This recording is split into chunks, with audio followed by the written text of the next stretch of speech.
We started the fire. Yes, the fire rises.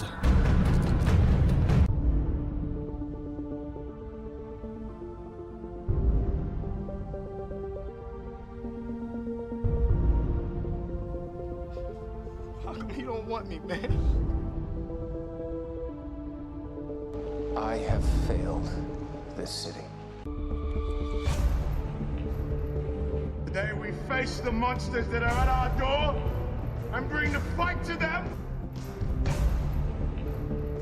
We will not go quietly into the night. We will not vanish without a fight. This day we fight! That's how winning is done.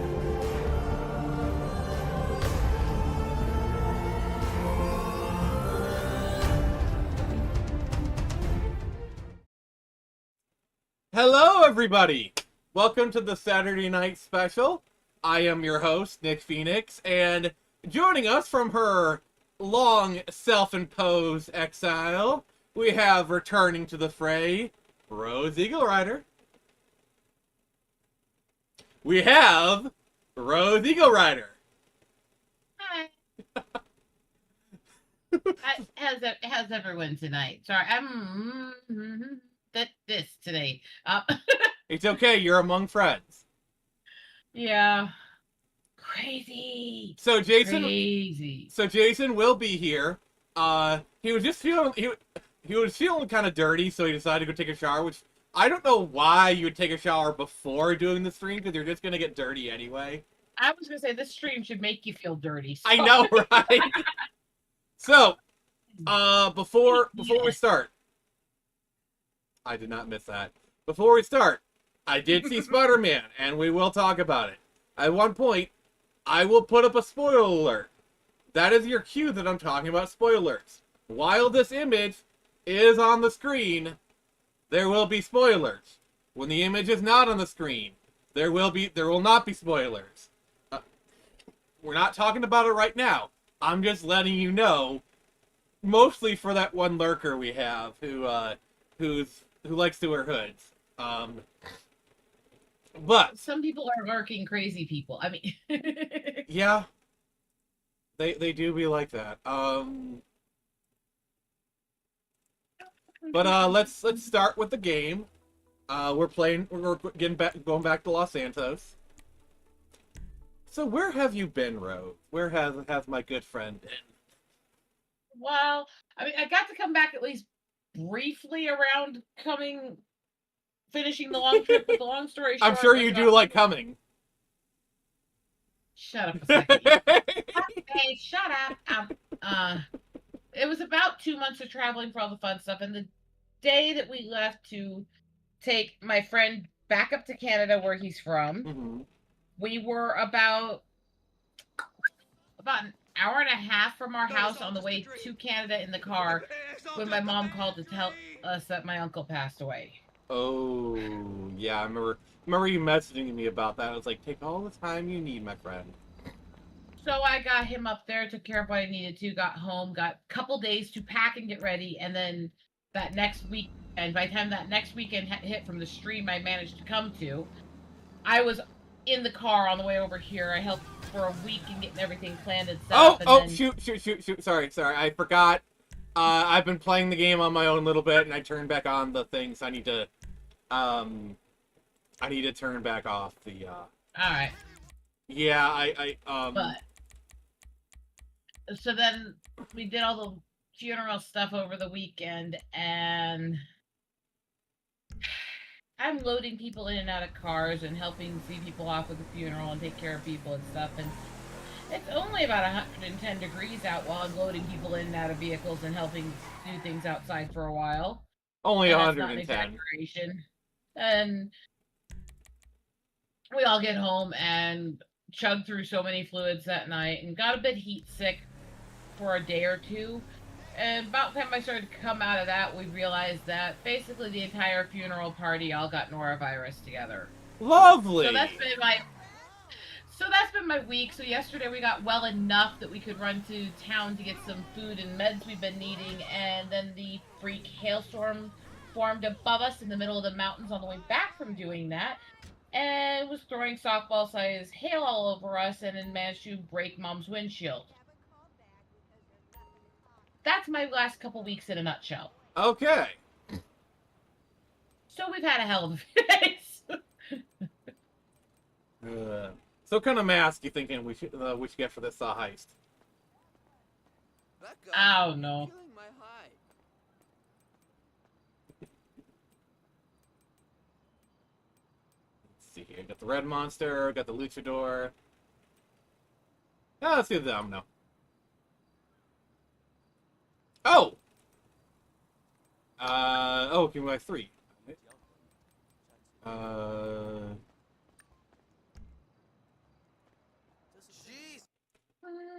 I got the masks.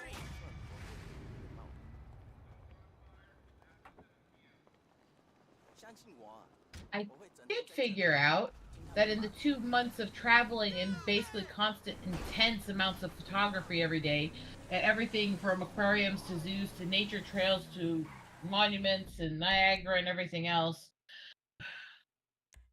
so I have almost 250,000 photos in the last couple few months. 250,000. Yeah. Just to say, I got us some headgear for this. That is insane. So I've been sorting like crazy, and I have about 140,000 sorted so far. Wow. Once they're sorted, I have to go through and pick which ones I actually want to make prints out of, get things named, deleted, other stuff, and start doing all the editing. But it's like, first thing I have to do is just sort them all into their classifications and types so I know what they are. Then go from there. Yeah, it seems like we're all kind of in like more of a wrap-up phase right now. Like, for me, I'm working on like in the Kickstarter stuff. I actually got in the first batch of books, and wouldn't you know, they arrived damaged. Oh, of course. Like, they're not like destroyed, like I can probably sell them at conventions, but I can't send them out to Kickstarter backers, you know? Yeah.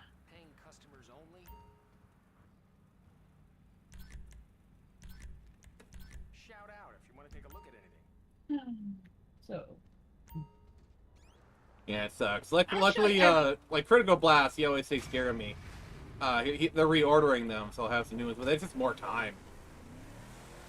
Yeah, Critical Blast does its best. You can't always avoid the other stuff because you can never control when it's out of your hands, how it's handled in the mail and stuff. Oh, it is 100% not his fault, because it's being done being printed by Ingram. But what I was saying is, he's one who will always make sure he fixes anything, even if it's the mail's fault or stuff. He takes care of people. He does. That's why I work with him. Because I've made and sold ceramics and pottery and jewelry and statues and dragons and stuff for a very long time, and there's only so much you can do to protect it. I mean, to be fair, the printer didn't do a very good job of protecting it. Like, one sec, I have it right here. So, let me full screen myself real quick. Turn up the game stream. So, this is the package. They sent the books in.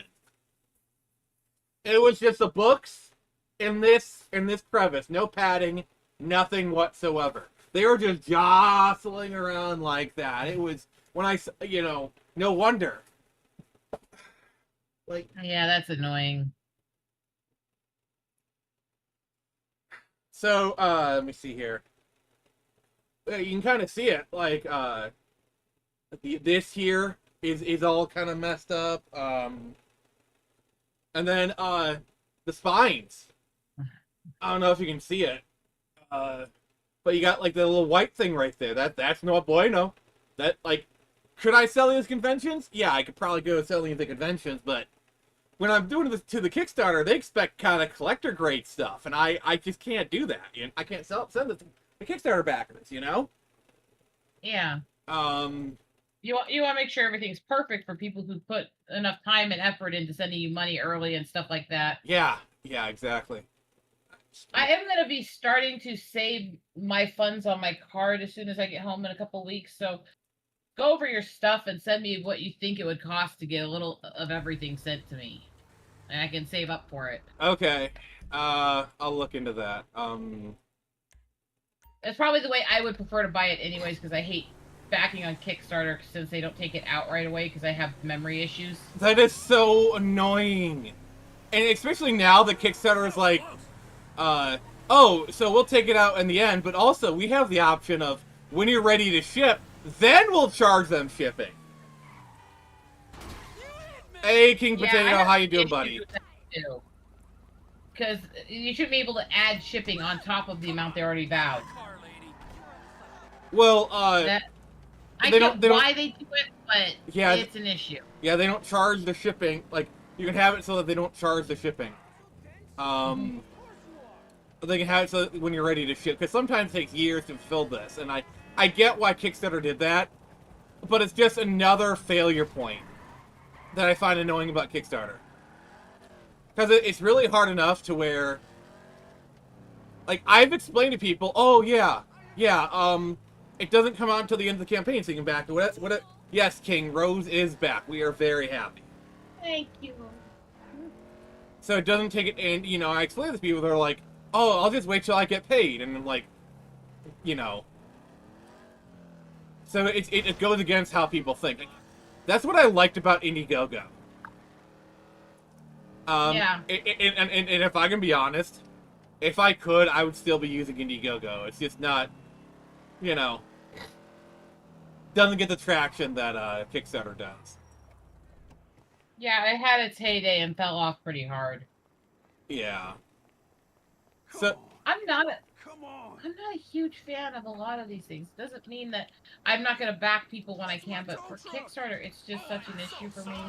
Well, the thing I liked about Indiegogo, well, many things, is but when you backed Indiegogo, they took your money right then and there, and then they also took your address.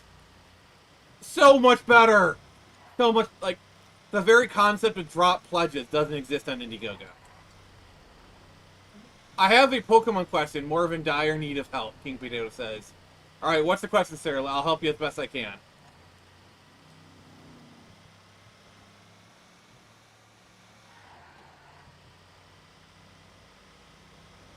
Yeah, getting all those surveys got done is just such a pain in the butt. You have to constantly be reminding people, you know. I don't know. Plus, Indiegogo had more customization. Still to this day, you can't have trailers on your pre-launch page for Indiegogo. I mean, I think Kickstarter only added pre-launch pages only recently. Alright, alright, what's the chat saying? Also, hi, Evan. Okay, Evan's comment is, cop pathfinding GTA, cop AI be like, suspect is fleeing north, also the cop. Drives south, hits a fire hydrant, and arrests the hydrant. Yeah, pretty much. What's King saying? I was getting there. Okay. King Potato's comment is, how do you defeat the Elite Four in Pokemon Brilliant Diamond? I got absolutely mopped on the last Elite. Oh, Cynthia. Oh, Cynthia is legendary for a reason. I've actually never really played through Gen 4. But I know her by reputation.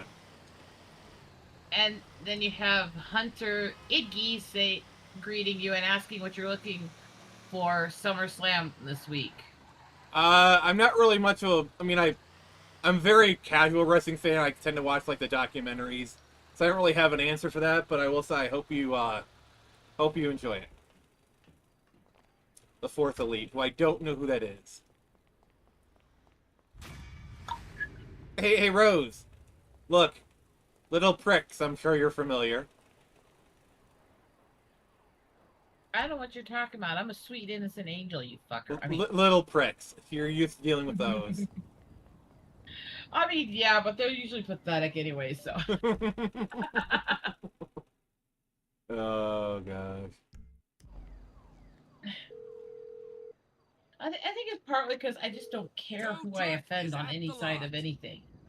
I'm gonna state my opinion, and if they get offended, I'm gonna laugh in their face. You know? Fair enough. And that seems to make some people angry, and it's like, but Hey, I'm going, man, before you it's take better than advantage. being deceptive or dishonest. Mm-hmm. See, maybe that is my neurodivergent struggles in that I'd rather people were flaming assholes to me and just said their opinion than made it hard to understand or interpret. Fair enough. Wait, it says it's owned by Franklin? What? The hell? I just stole it! You're trying to kidnap what I have rightfully stolen.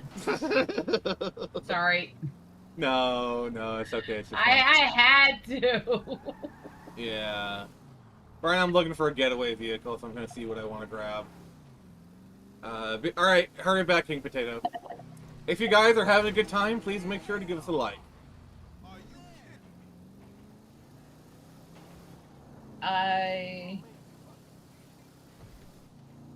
Where I have to learn to actually crack down on myself.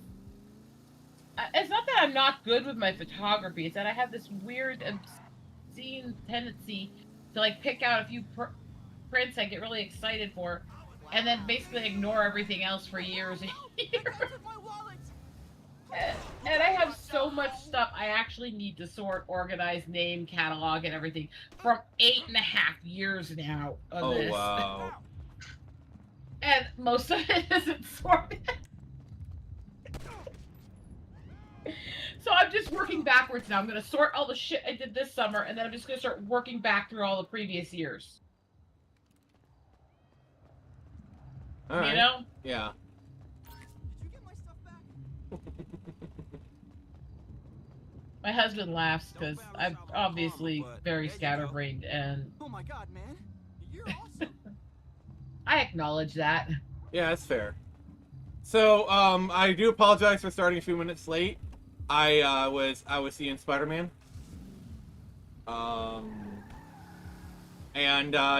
We will be talking about it, probably a little bit later.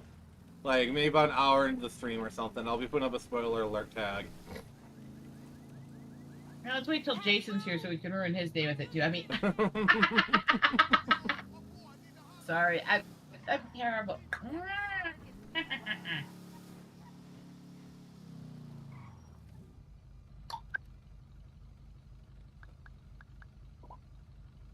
But it's like, so yeah, I'm just sorting here. I did not realize how many photos I had actually taken at the Botanic Gardens in Des Moines until I started trying to sort the folder the other night. Really? Holy shit. I mean, I took almost 23,000 photos at Reptile Gardens through 4 different trips there in the last few months. Oh, wow. Including, like, Komodo dragons and stuff like that, and their laughing kookaburras and all that, so... I have things I love doing. Yes, you love the things with,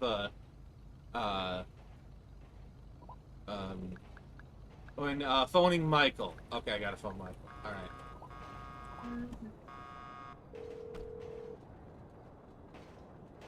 Kohana. Hey, I got a ride for our getaway, homie. Well done. Where's it stored? Okay.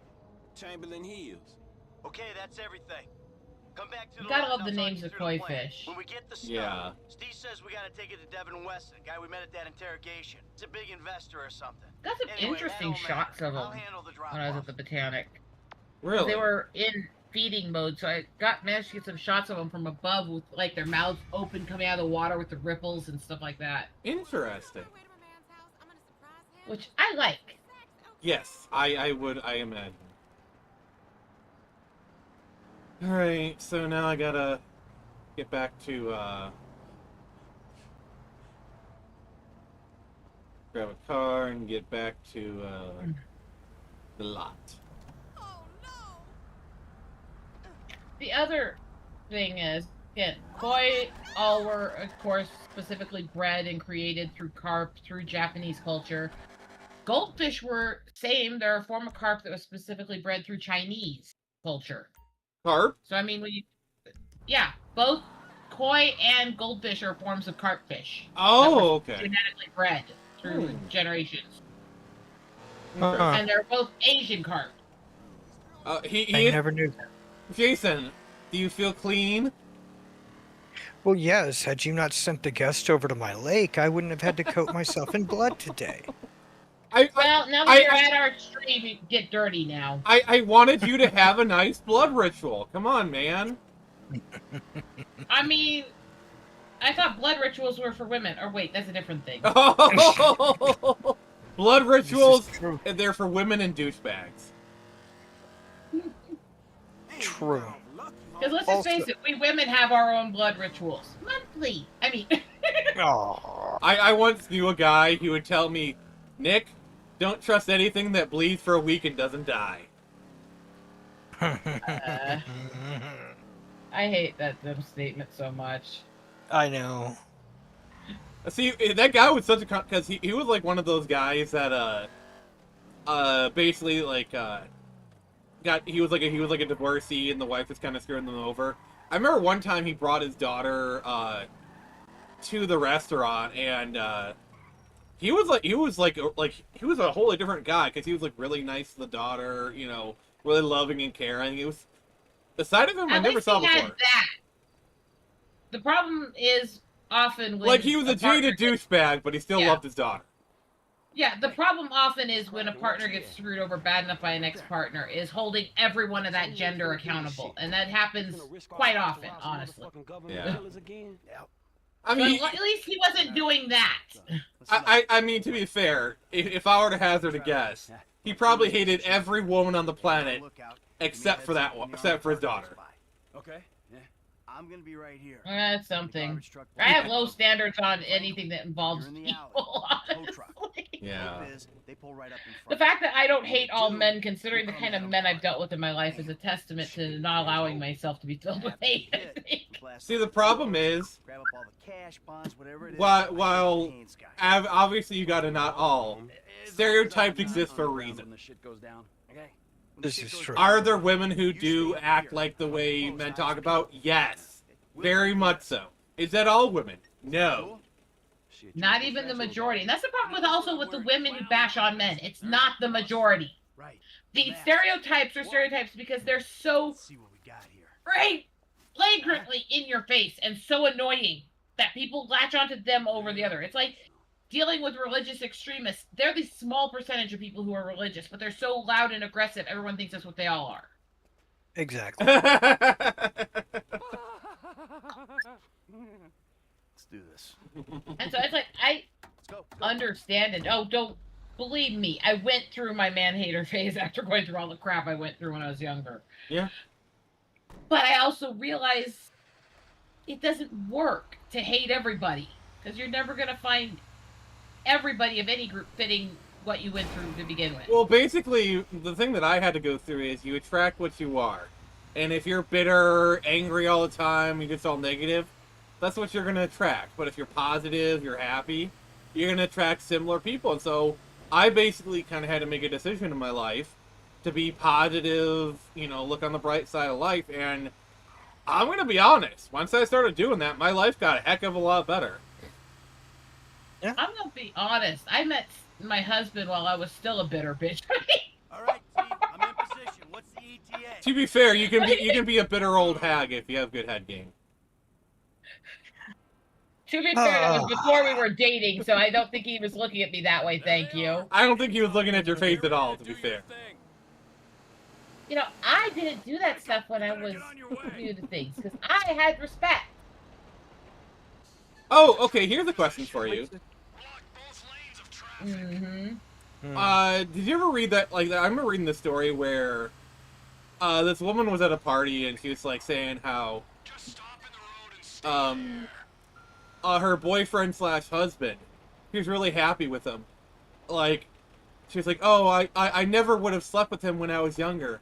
You know, like, basically, she had her wild and fun days. But now that she's settled down, you know, he's like the safe guy or whatever. The guy was kind of upset with it.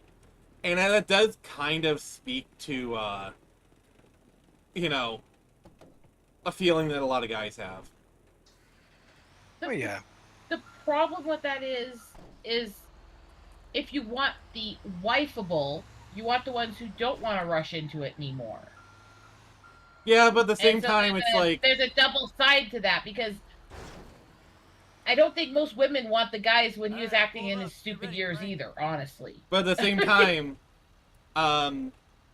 you know, a guy wants to be desired, and it, you know, when she says that, it makes the guy feel less. Yeah. I think it's the problem is how she said it. Not that she wanted to wait and be more patient because she was trying not to rush into things like she did in her youth, but that she didn't say it in a way of, I do want you, or all this, I want to make sure we're doing things correctly and stuff. It's how you say it, not the message, I think. Yeah, like for example, I can understand a woman who like was wild and crazy in their younger years, but like she's kind of ashamed of it, you know, or whatever, versus a woman who had her wild years and is proud of it. Yeah. Yeah, That's the a proud bit of it, I much. don't understand. I don't understand the proud of it, honestly, from anybody. Look, sowing seeds, going through hoe phases, most people do it. Not all, but most. I mean, as That's I'll say, fine, do it, but don't look down on other people who do it. yeah, like I'm gonna be honest, you know, just so that I'm not a hypocrite. I had my manho phase. I don't, you know, I'm past it.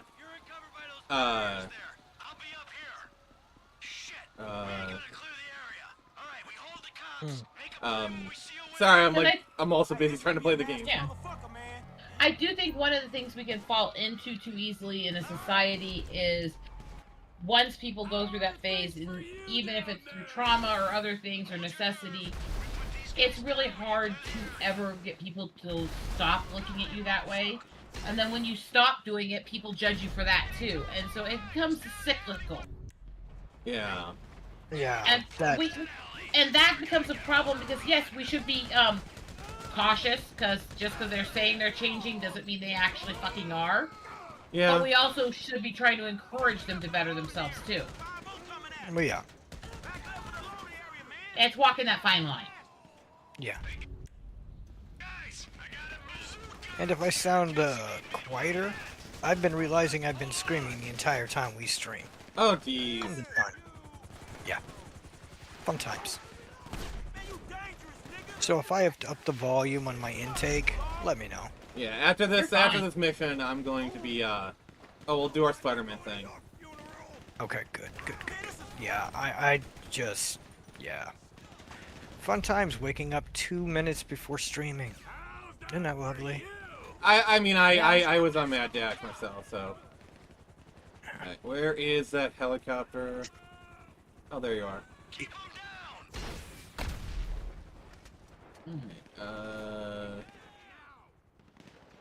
But what I was explaining, Jason, to him before you got here is my last week has been, by the time I got here and dealt with everything because of the funeral, there's all the funeral stuff over the weekend, which, you know, hit the 110 degrees while I was helping load people and deal with everything outside of the funeral.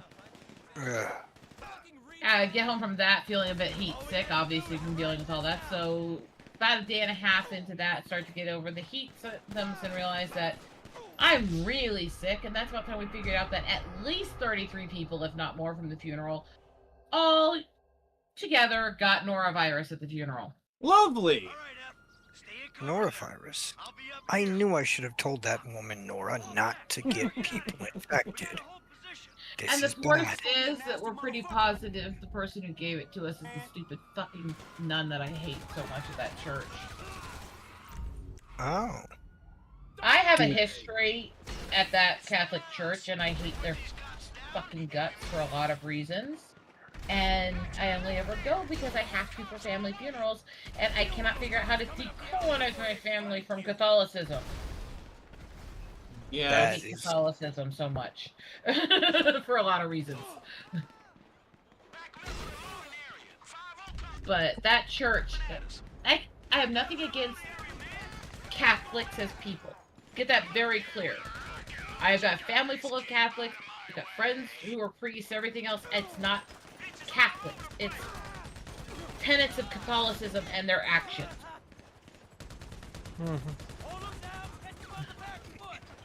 And that church. Well, I hate that church. I literally watched somebody comment on a thread the other day that they would rather go back to the resident school on the res than go to that Catholic church in that town. That's wow. And this is somebody I know who is from Pine Ridge, who is one of the survivors of the resident school in World War II. Oh. So when he said that, this is not a light comment. They did not say it lightly. No. This church, every single fucking time I have to go there, something bad happens. When I was there for my cousin's funeral when he was literally murdered, that freaking nun drove into my car, looked up and down the street to see if anyone saw her, and drove off. During the funeral. I've heard of bad driving, but damn. Yeah, but a hit and run as a nun during a funeral? No, it's not a hit and run, it's a hit and none. Oh my. It's like... I'm sorry, the joke was there, I had to take it. I was avoiding the joke, Nick. Even I was avoiding that joke. And it every time. Now, I will say my grandpa, I love what he did. My grandma convinced him to get baptized in the church when she was going through her cancer, and he did it for her so she could rest in peace thing. Yeah. He was not a fan of Catholicism at all. And in the middle of their little sovereign thing, as the priest is sprinkling on his head, he reaches over, kind of backs the priest's hand and goes, "Hey, you put some miracle girl in there? Maybe I'll get some damn hair up here." I approve of this. The weirdest thing, though, is that Grandpa lived for 18 years past that point, and he actually had more hair the rest of his life from that point than he did before. That's the really weird part. That's the really weird part. That is strange. That is strange. But I did find out several things with my uncle's passing. First of all, that he is officially buried in the National Cemetery for high-ranked veterans. Oh, wow. Oh, nice. Nice. And that we got letters of condolences from the governors and the heads of state. Alright, so Destroyer says, also, hi Destroyer, I'm playing Transformers Dark of the Moon on my Xbox 360 right now. I'm playing as Mirage. That is cool. Nice. Good to see you, Destroyer. Welcome. Good to see you. So I think that gives you guys a clue what kind of guy he was. Yeah. Oh, yeah. I'm surprised Hooded Raven hasn't commented. I know he's here. My grandfather could have been buried in that cemetery also. He chose to be buried out in the small town where Grandma wanted to be buried because it's where most of her family ended up from the res. They wanted to be with the family graves, even if it was a less protected cemetery. Yeah. Which I understand that, and actually that's where Mom and Dad want to ultimately end up. But right now, I understand that. But it's like, it's so crazy. I don't know where I'm gonna want to end up. I do know this. I do one on my grave. I'll be back in 5 minutes. That's gonna be my tombstone. Just to mess with people. One more time. I'm weird.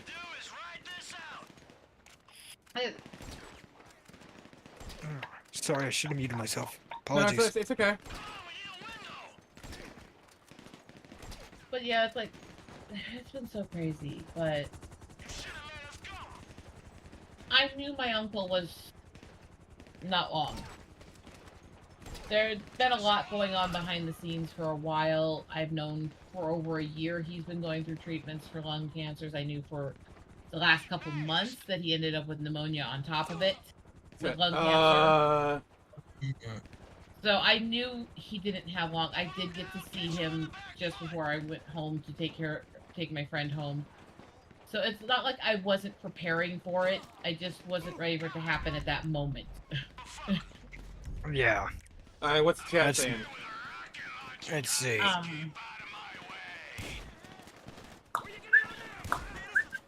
The Destroyer is saying, Mirage is the Autobot with active camouflage. Okay, cool. I mean, that does He- make sense, honestly. Yeah. He has an Italian accent in the game. Oh, neat.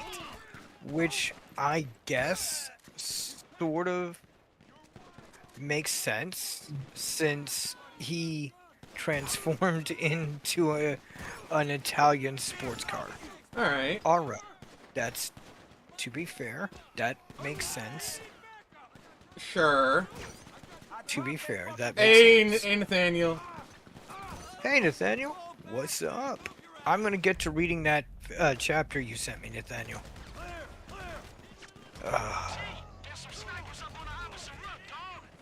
So there's that. Where the frick are they? I see the snipers. I'll get rid of them. You do? Where are the snipers? Jesus! Well, Wait, I they're see one all- of them. Yep. You've been writing a lot, Nathaniel? Good.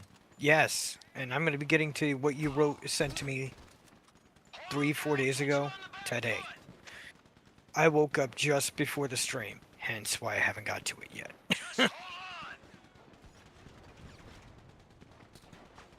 Okay. Alright, there's two of them.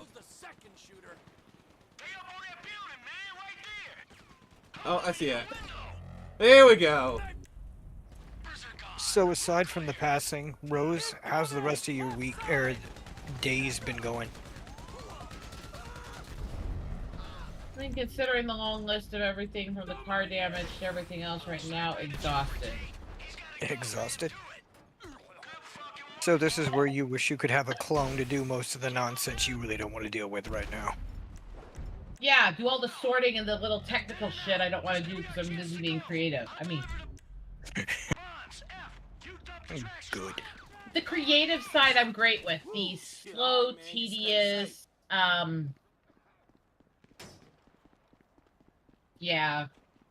Yeah. Shit you really don't need to do. Yeah, that makes sense. Unfortunately, if you're a creative, if you're doing your own art, if you're doing your own crafts, if you're doing your own photography and stuff, unless you have enough money to literally hire a crew of employees, you do everything yourself, from the business end, the money management, the running all the posts, the promoting, the everything. You do it fucking all yourself. What do you think I'm doing right now, Rose? This is literally what I'm I doing know. right now as part of the game.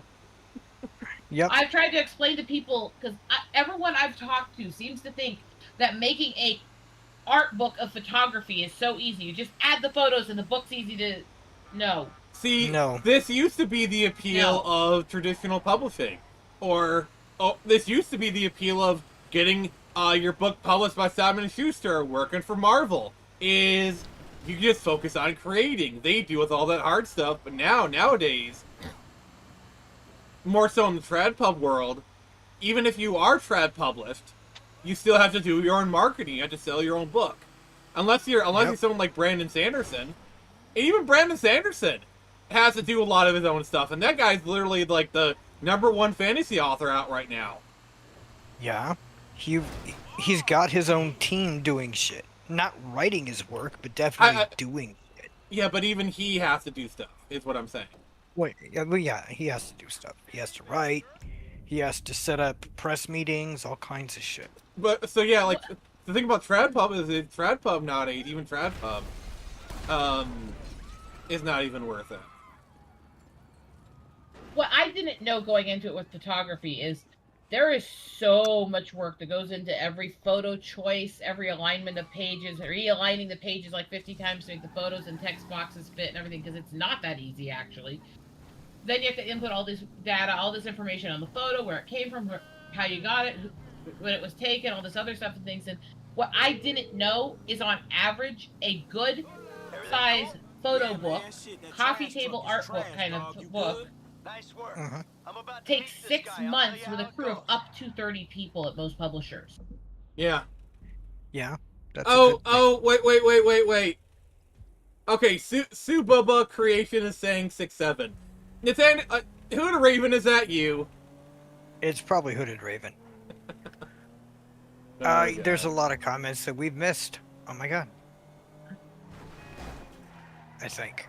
Armageddon says he's been writing a lot, Mhm. and then cool to what we were saying, and that he added Adam's family. So Oh, after I nice. finish this mission, I am going Nice. to, we're going to do a brief talk about Spider-Man. Package for Devin West. And there will be a spoiler alert, but I'll let you go. We'll talk about it before we get started. So Yeah. Fair. I won't be saying spoilers. I won't be talking any spoilers until you guys all know what's up. So that I don't give a flying fuck. Yeah. There you go. But Boom. So long, mother. I jumped in full ADHD style, so excited to make all these photo books, and I tried to make literally like 20 of them at once. Hey, hold on. We're not done here yet. I got a job. And I burned out, and by the time I got out of that burnout, I was dealing with Dad's passing and all this family stuff. And I have Sounds great. touched all those half-done books in a while, and I need to. But I need to pick one at a time and start finishing. I don't give a fuck what you want, pencil neck. Well, yeah, that's my problem. I have. I might want to see it. Hey, what's the figure? Yeah. I have 10 fanfics that I'm working on, plus my own novel. I gotta sit down and focus on one a week at this point, just to even begin getting done with it. I have so Otherwise, many like Bullshit. half-finished, two-thirds finished novels that I haven't gotten taken care of. I've got so many poetry books I've designed and written and created that I need to deal with. I have the stuff I did publish under different names, which I'm no longer in legal ability to speak of anymore because I sold the names because I didn't want to deal with them anymore. I sold the names and everything that belonged to them. I would just fuck this. Have a good one, boys. you're done with it. Begone, you foul beast. I didn't intend to create you. It is just something I wanted to do at some point in my life. Begone, you foul beast. I Die, love to monster! You don't love belong to in this write. world. Sorry. And I started writing. I started writing when I was 11 after I got trampled, actually. Oof. And I love to write, and I've written a lot of stuff over the years, but Hey, what up, Mike? it's like somebody was asking my friends I group got an interesting earlier today, opportunity for you. have you ever been involved in a band? It's like, technically, yes, I was vocalizing and writing for it. We didn't actually release any of the stuff we were working on because we decided we hated each other. Why don't you meet him and see what you think? But I was vocalizing to it. I was writing the songs, I was helping create the tune base and everything else. I named the band, I did everything else. And then I realized the people that were invited into the band with me, I would rather strangle than actually talk to for another fucking day. So I told them all to go fuck off. I mean, A reasonable crash out. I wasn't listening, but I'm just gonna say reasonable crash out so you don't strangle me. So okay. Mm-hmm. but it's like, so yeah, I'll do manga. always got too many projects going at once. That's me. I mean, that's any creator, my friend. Yeah. Any creator who really loves what they do and is really serious on it. For me, I had to literally just stop writing comics and stop writing scripts because like I was like, you have no idea, like how much stuff I have waiting in the wings, as far as like comic book ideas. Oh my god, guys, like I have, let's see here. There's Eco Ray, 5 issues, 4 issues, fully scripted. Robin and the Hood, 5 issues, fully scripted. Inferno, 1st issue, fully scripted.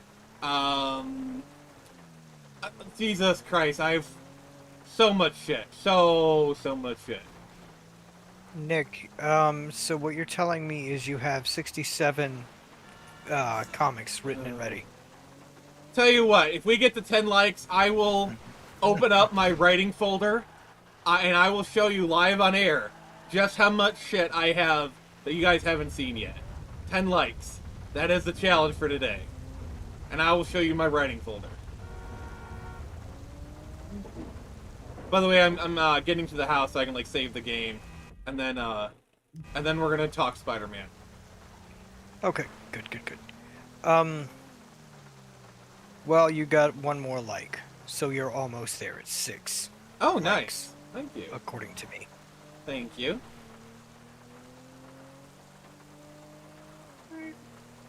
You're a bitch. Well, yes, I'm a bitch. I'm a whiny little bitch. Thank you. Okay. I'm sorry, I have to insult myself. It's good for one's ego. Don't worry, we'll help you. Mm-hmm. Only Sicky will.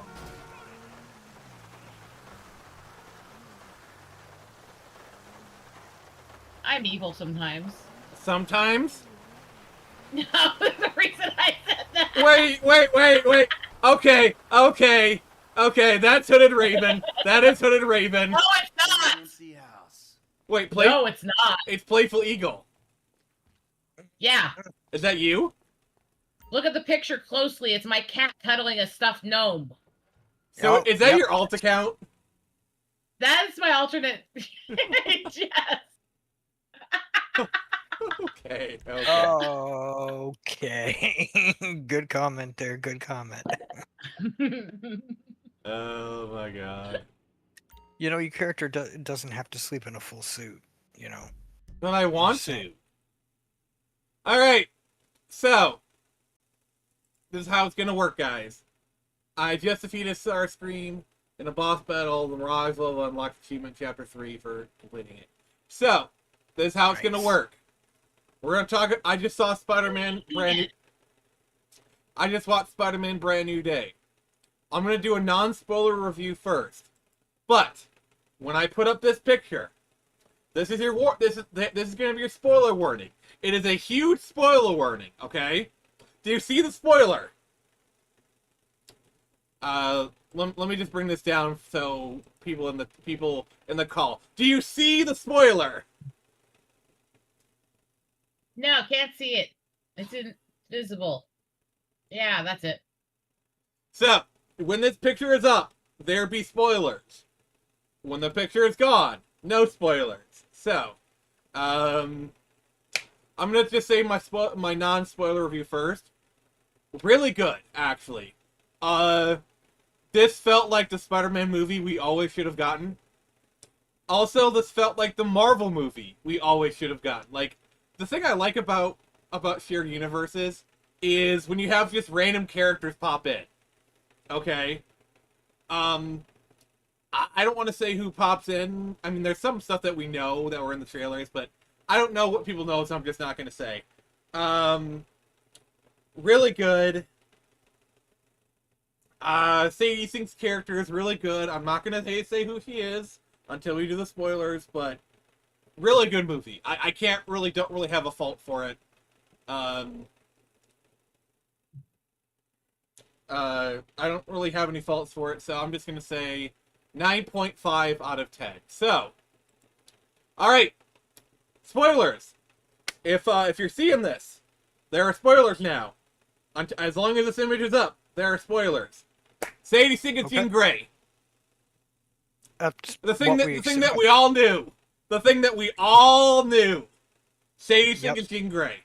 I do like some of the setup they're doing. So the whole like the whole spider evolving thing, that is not as much of a plot point as you would think.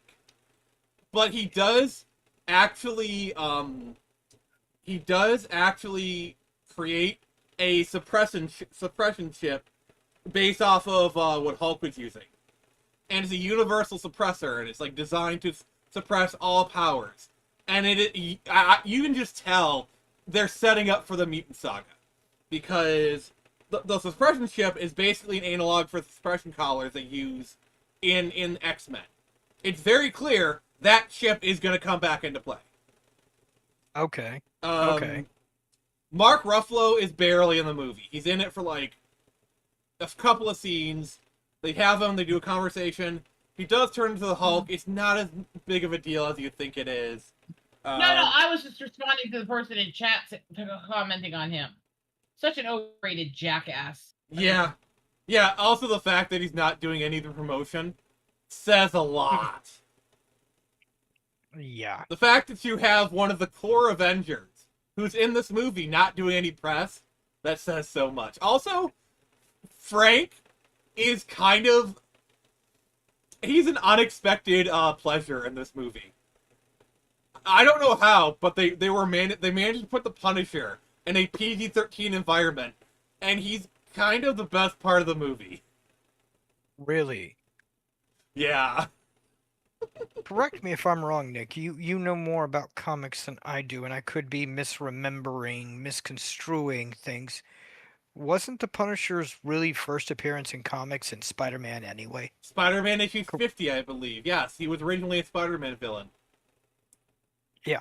Okay, that's what I So, was remembering. yeah, Spider-Man and the Punisher go together like peanut butter and jelly, and it's great. It's great. John Bernthal's great. The only thing I didn't like is the hand. Like, oh, the hand's here. We got some really good shots. They're just 5 kids. Also, I'm pretty sure they're not the hand. Because all the Netflix stuff is canon. So we know that the hand exists in this universe. Haven't watched the movie, should I just pirate it? I would say go out and watch it if you can. I really enjoyed it. I recommend it, but if you want to pirate it, go ahead. Definitely worth the watch, even if you just pirated Bebo. Also, hi. Yeah. Yeah, just watch it however you can. A really great movie, honestly. Also, Zendaya was honestly kind of good in it. I feel like the first 2 movies, she was really cringe. No Way Home, I feel like she kind of zoned in on the character. And in this one, she's still... Honestly, she's really good as MJ. I feel like she's really grown into the role. I'm sorry, I like her. And I like her and Peter's set. Like, it just works. I'm sorry. Like... I like her fine. I just didn't like them taking MJ away from the redheads. Yeah, but we got Jean Grey now, so... And Sadie Sink is really good at Jean Grey. It's definitely one of those, like, she evolves into the Jean Grey we know, kind of thing. I only know the Punisher because of the Netflix Daredevil. Yeah, it's the same actor, it's John Bernthal, and I'm assuming, you know, I think they made all the Netflix stuff canon, I believe, so... it's the same Punisher from the Netflix series, I'm pretty sure. Yeah. So, really interesting. Yeah. I liked it. I really liked it. It's a really good movie. Yeah. So, I'm taking the spoiler image off.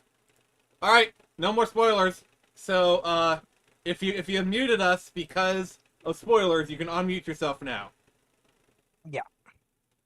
So, I was thinking no about spoilers. Don't say any spoilers, please. No, not about the movie. Okay. You were talking about going to see it. It's like I'm thinking about. I think the last movie I actually saw in the theaters was the Spy X Family one. Honestly, I can't get an AI picture of Zendaya with the. I don't go to the theater often.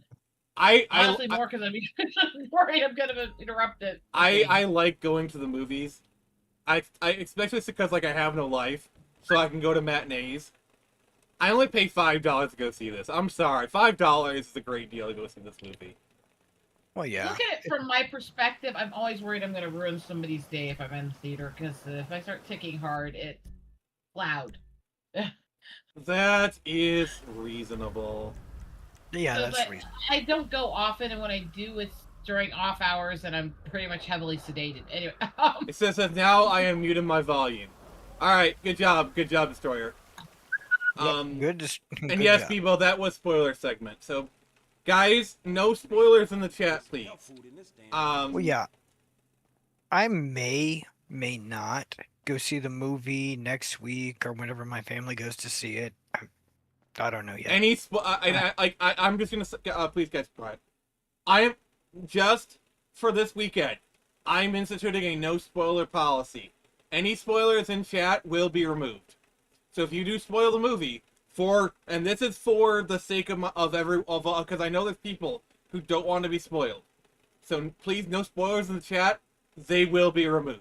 And this is just for this weekend. Okay? Because I don't want because I don't want somebody to come in the chat, read blah, blah, blah, and then get upset. So just for this weekend, no spoilers. Yep.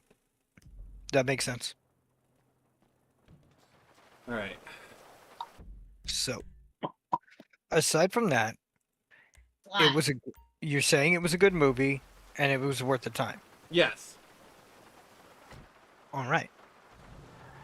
Let's just hope. I will say Marvel this though. I'm trying to think of how I want to do this. Time to spoil a movie I haven't watched. Yeah, yeah. I'm trying to think of like a funny fake spoiler. Oh, Oh my god, that moment when like Henry Cavill showed up as Superman, and they teamed up and fought Spawn together. Holy crap! And then Jared Leto showed up and said it's Morbin time, and just morbed all over the place. God. Next thing you're gonna tell me, Commander Shepard showed up and said, "This is my favorite spot of New York City because I'm Commander Shepard." Oh, dude. There's this one moment where Spider-Man just looked in the camera and says, "I'm Spider-Man. This is my favorite bodega in New York City." He literally said that. I approve. No, I'm gonna Fucker, would you stop doing this shit? Oh, I'm gonna thread the line a little bit, but if you read the comics, there's a certain moment that's kind of an homage to like a Deadpool Spider-Man moment. I'm not gonna say anything, but like when you see that, you will think of that one comic moment. All right, interesting. yeah, it's true, man. I'm gonna be big. All right, what's the chat saying? Yeah, I was afraid you would say that. Let's see. I'm good. No, that was me in chat that said that. Wow, everything's good.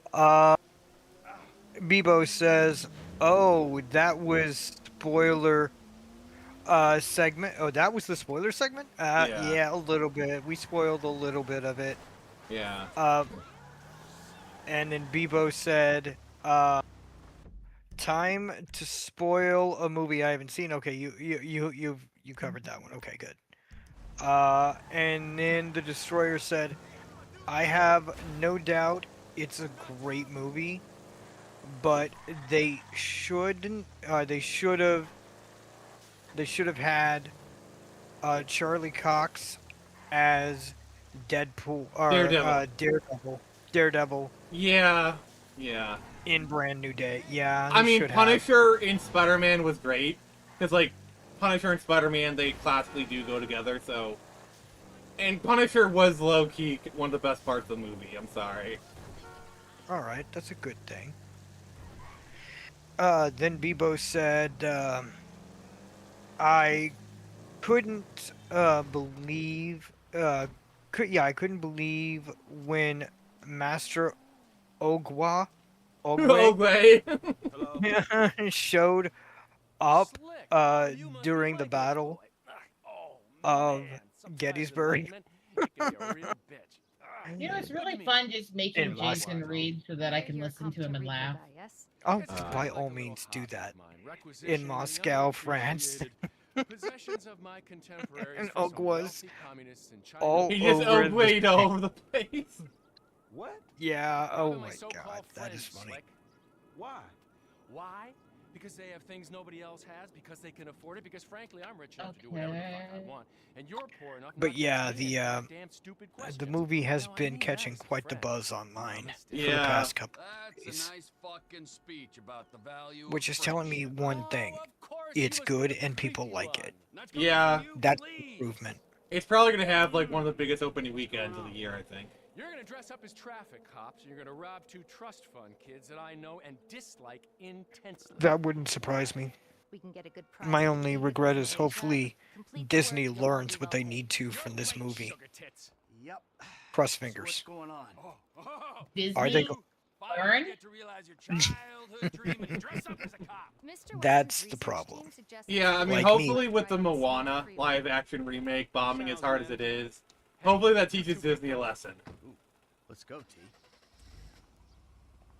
Dog, I don't know Rose, if did this you is did you phone hear call. they made a Moana live-action remake? All right, right, look. Yeah, it's I'm a Darwinist, brother, a all right? contentious Some prosper spot among the and indigenous some struggle. communities. Now, are you out of your goddamn mind? It's This is very your hit or lucky miss depending break. on the people.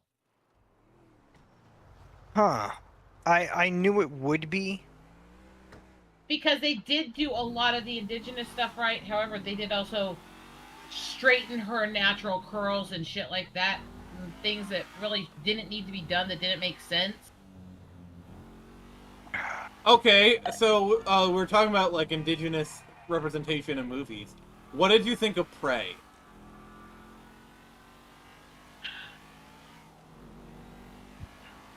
I'm not exactly a big fan of that group, but I did watch clips and information on it to get at least an insight. And the problem that I have with the things I've seen is way too much pan-indigenous and blending multiple tribes together with the wrong language.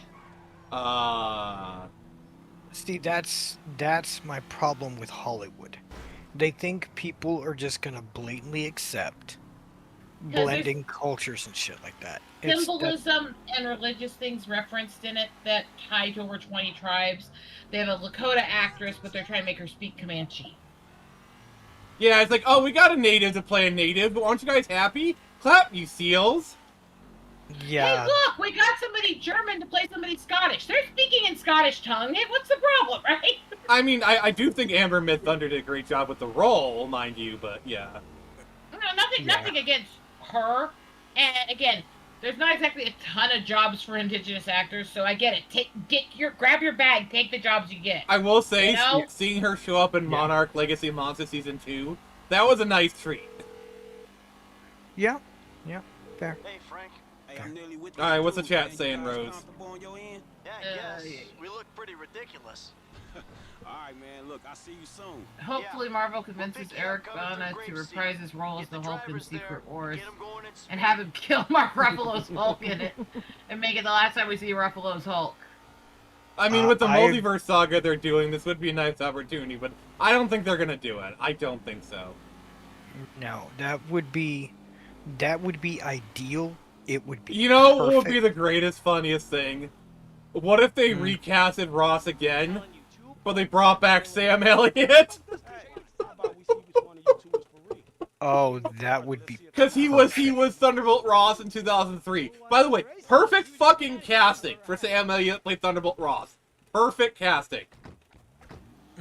Here's the thing with the whole Hulk era with Ruffalo is Norton was great as the nerd part. He was not good as the Hulk part. Yeah. Ruffalo is okay when you don't hear and see his face and he's just playing the Hulk, but when you have to deal with him talking and trying to act intellectual, it's fucking cringe as shit and you want to punch him in the face. Yeah.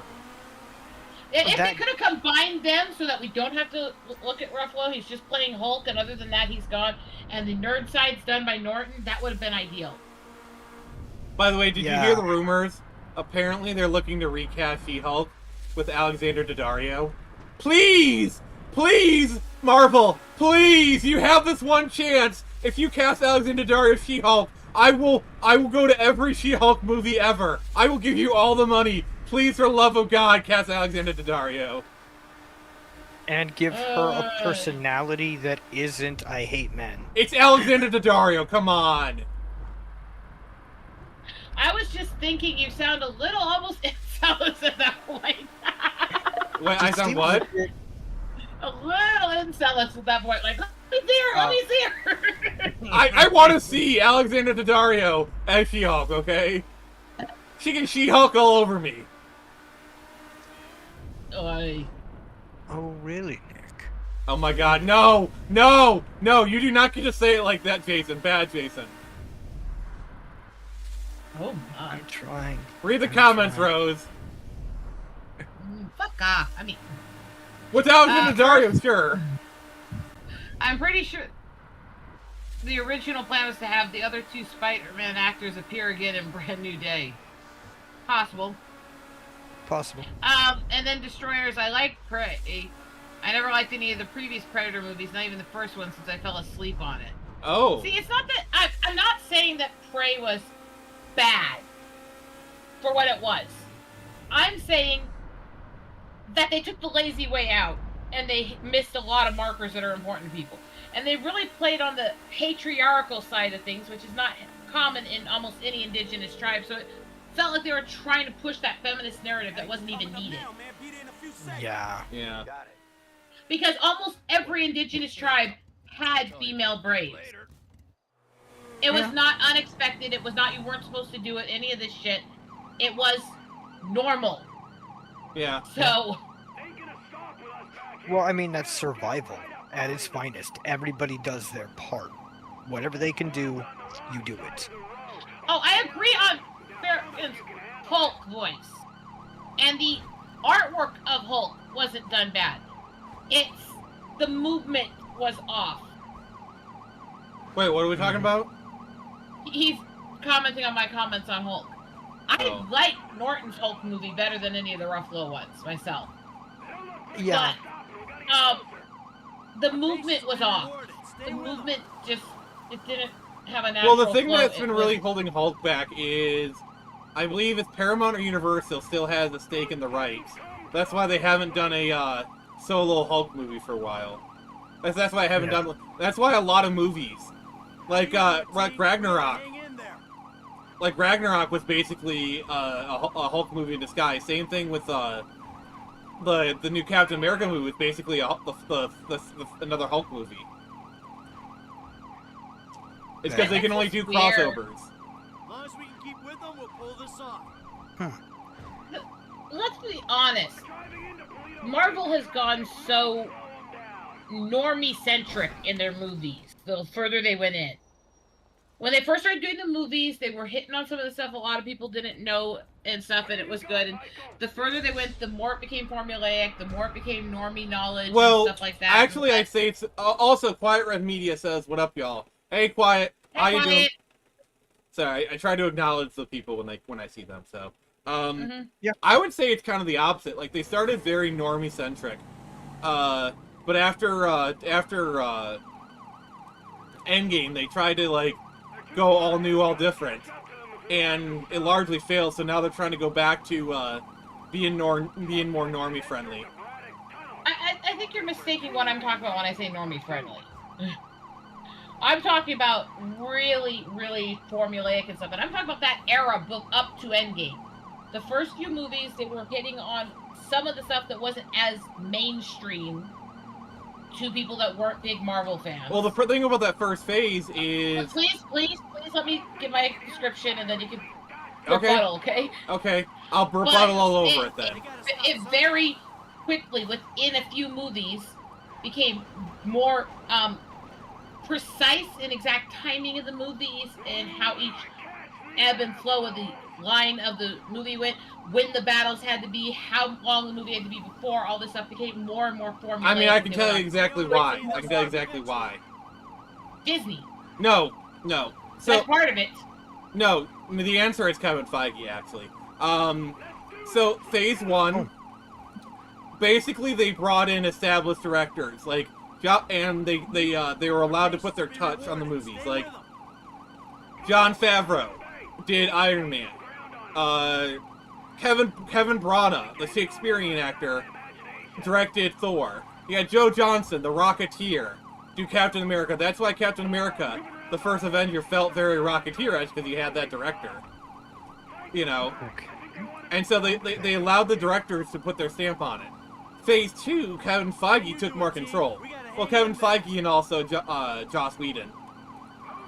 Both of whom have some good things they've done through their careers, but tend to be very formulaic and very surface level. But the point is, they impose this Marvel formula, and it classes a lot of directors. Like, for example, we were supposed to get a Edgar Wright Ant-Man movie, and he famously left the project. Good. My ass is dead. So, I and either by the time we wrote got to Phase 3, the formula pretty much had been set in. And that's what I was talking about, the formula.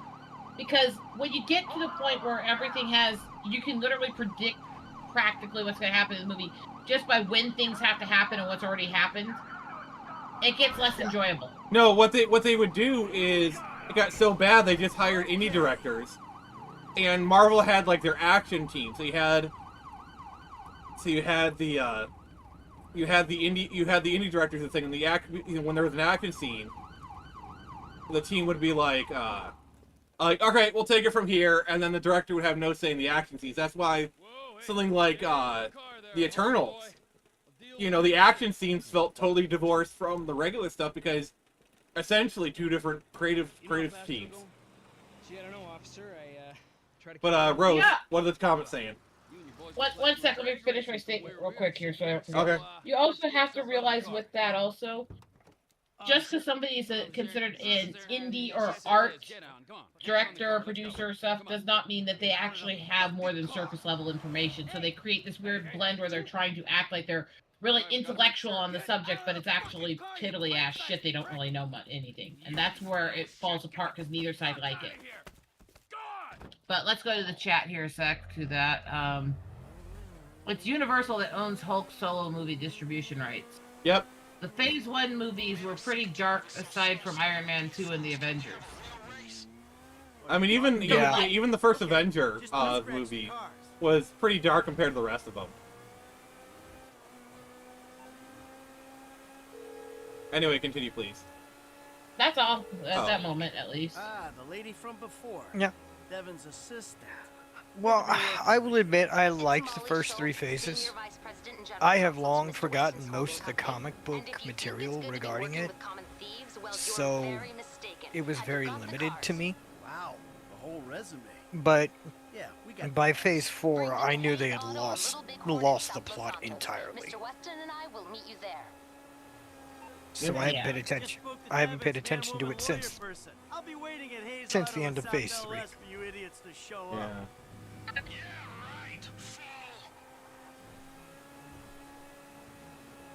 I mean, the other big problem we had is we had people who were and this is not just comic books, but any nerd adaptation where it's like, oh yeah, I didn't read the comics. I'm doing a video game adaptation. I literally banned my actors from playing the video games. Oh, I'm so intellectual. Look at me. That is. I mean, this Yeah, is Rose. You remember hearing that happening? Come on.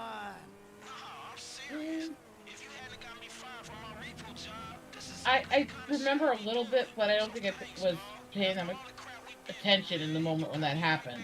Yeah, it's like I still have the problem we're having with the Resident Evil movie. Well, Yeah. the chime on my phone was my mother sending me warped memes while we're trying to talk. Really? Really? Yeah. Hey, look, Devin Weston. He ain't It's like like, Mom. anyone you worked for before. She's in the other room messaging me warped shit while I'm trying to talk. It is what it is. You must know who Alright, this what's guy the story is. you're saying? Look him up. He's the real deal. I've seen his Let me house. see. He can Rose, make what it is the Kevin story? Feige, I was halfway through it. Okay. As soon as Kevin Feige said Phase 4 would be all about diversity, I knew it would mostly suck. something like That's that. the problem. If you have to force diversity, it's not real diversity, and it's not natural. Yeah, it's When you make it to force it, it's not natural, and it's an insult to everybody you're supposedly being inclusive to. yeah. What do you mean? Like, how am I gonna It's almost like Marvel was more diverse when they weren't even trying. take care of that? Yeah. Yeah.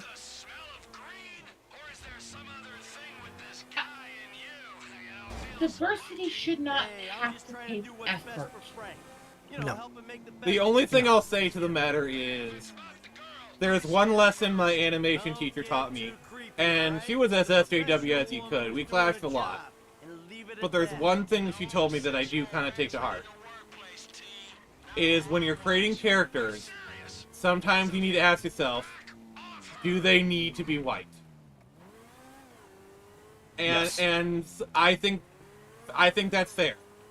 Because if you're creating characters, like, do they have? Because as a white person, yeah, I'm going to create a lot of white characters. Like that's is what it is. So like, would it harm anything to make them a different color or whatnot? And sometimes you gotta ask yourself that question. What do you think, Rose? I love you all. Oh God, this is gonna be It, fantastic. yeah, One kid, I would go so far as to say you should ask whichever thing you are. Does every character I create have to represent me? And does the character have any differentials, anything in it? That means that there's something tied to that, whatever it is. That means it has to be that. If you are somebody who is indigenous, does every single character we write have to be native? If you're somebody white, does every character have to be Eurocentric? It's not hard. I disagree with the people who push the narrative that we're supposed to write more about what we know. I think we should research other cultures and write things in tribute and honor to them. And that goes for every culture. Yeah. I'm one of those weird situations. I'm Hispanic, but I was adopted and raised by a white family, so mentally, I'm not Hispanic. I mean, yeah, that happens all the time. I'll say for myself, I don't create gay characters. I don't create female characters. I create characters because the human experience, for the most part, is largely universal. Okay, our wants, our needs, our desires, largely can, transplant from one to the other. So I create a character first. And then I decide, okay, are they female? Are they male? That's just how I approach things. That's how I write things. Like, I don't write Screecher as a female character. I write her as a character. You create the character's concept, who they are, and the important things to you. And then you look at those factors and go, does this character make more sense in this walk of life or this walk of life? Does this character make more sense with these features or these features? Those things should be secondary to the core of the character. Yeah. Yes. That's how I do my characters. All right, what do we got for chat?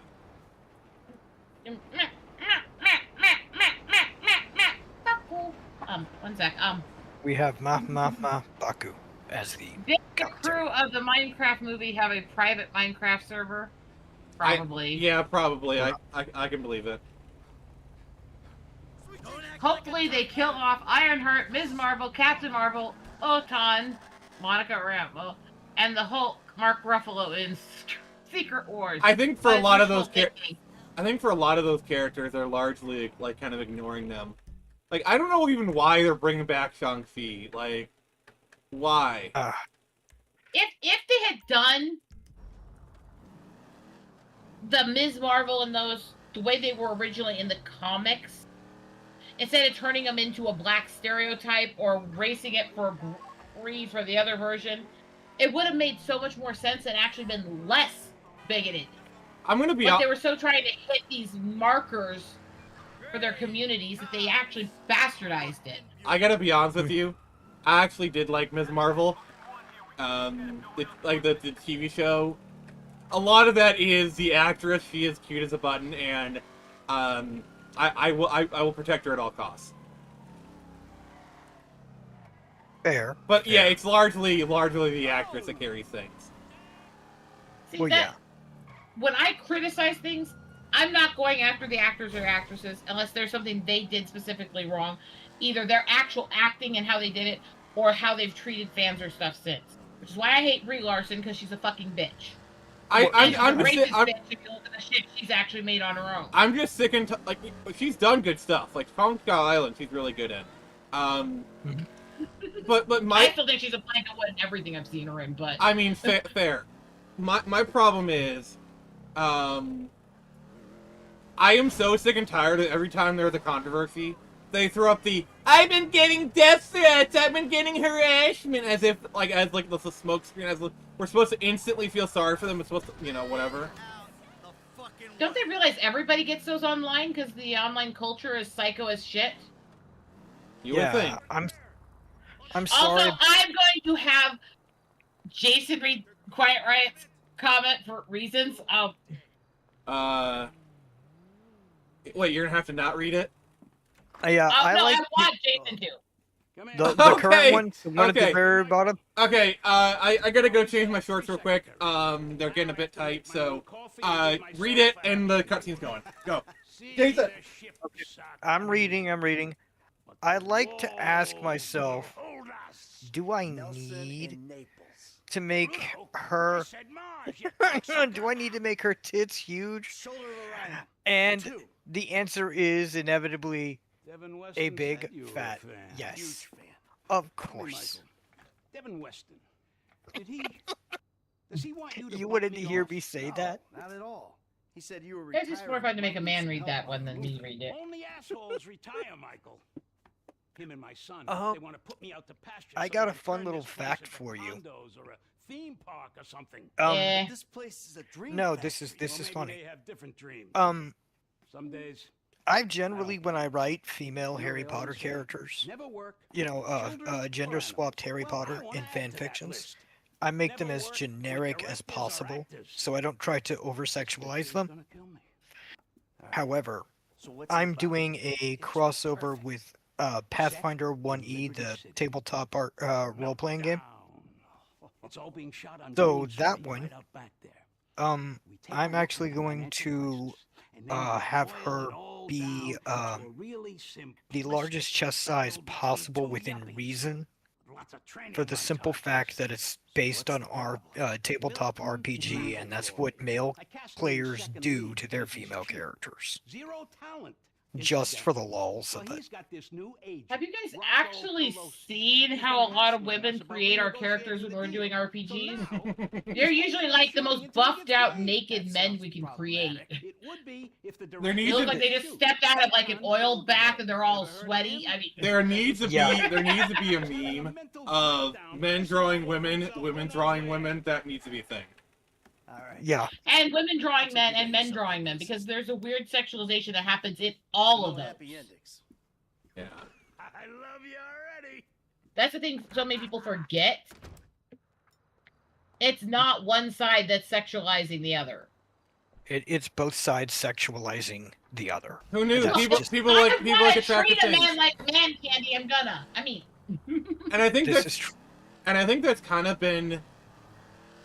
I think that's kind of something that's been lost in the discussion of, especially when it comes to like video game characters, where like a lot of modern video game characters have been getting uglified, and there's been pushback against it. And they're like, "Oh, you're just sexist or whatever." No, I just like hot people, hot women, hot guys. Because you notice how there wasn't as much of a pushback against Baldur's Gate 3 because everyone was sexualized. Yeah. Here's the thing. And I'm only speaking of this because I know the community. I'm a Dragon Age fan myself. I've been since the beginning. Here's the thing. Dragon Age 4, they let you decide the chest size of your female character. But even if you took it to the largest possible size in the game, your boobs were still like size A. And conversely, with Cyberpunk, which gave you a dick slider, you know every guy. Whoop, put it all the way up. Here's the thing. The women that played that game, when they saw that, they were upset. They were like, "Excuse me, I'm a woman with large breasts. This is a real thing." I mean, No, guys, I have to do this. You've been hit by, you've been struck by the itty bitty chitty committee. Oh, I am a girl who literally started developing at the age of 8. If I'm not wearing my squeezing sports bras, I have to wear a double eye cup. I have not been smaller than a triple D since my 13th birthday. And I have heard my entire life how they make me sexual, how they make me stupid, how they make me slutty, how they make me fake, how they this and that. And I'm going to be honest. While, yes, it happens from everyone, it happens more from flat-chested bitter bitches than men. What if I find generic sexy? That's fine. That's fine, quiet. Yeah. Alright, I got it as close as I could. That's fine. It's absolutely fine. I don't care if somebody has giant boobs or little boobs. I don't care if somebody's beautiful or ugly. But let's stop pretending that everybody has to like it. I like boobs. If you like boobs, please give us a like. Trust me, my husband loves boobs. Anyways. In particular, he loves your boobs. Yeah. I'm sure if you were to ask him one of the ways he'd prefer to die, I'm sure he'd be like, suffocated out of my wife's tits. Are you sure he wouldn't want to die by snoo snoo? That is dying by snoo snoo. Read the comments, Rose, please. Is there much there? They're even ignoring the Eternals. Marvel is seemingly pretending that movie never happened. They don't even have plans to include the Eternals in Doomsday and Secret Wars or any future Marvel movies. And Vandros says, hello, finally able to catch a stream. How's everyone been? Hey, buddy. Demented as fuck. Hey, Vandros. It's good to see you, my friend. Them dang generic smiles just get me, you know? Yeah. The generic smiles? Even better. The equals, sir? These. Are you just trying to tell us you like dead girls? Are you a necrophiliac? I was gonna say that. No. He likes them living dead girls? No, the line is, hey, I'm a necrophiliac. How good are you at playing dead? Pretty good, actually. Oh, God. Take over for a few minutes. I gotta take care of something. I'll be right back, though, okay? Nick, you're about to be left alone for a minute, because I gotta go What? get a drink, too. I'll stay. He's like, no, I love them. Also, hi, Vandros. Hi, Vandros. It's good to see you again. Richards has been worried sick. Oh, who's this? Yeah, I like Bibu. Post-credit I have- scene. I actually didn't see the Spider-Man post-credit scene. I ducked out because I wanted to get home. So. Well, yeah. I like Bibu's comment. I have boobs. I like boobs.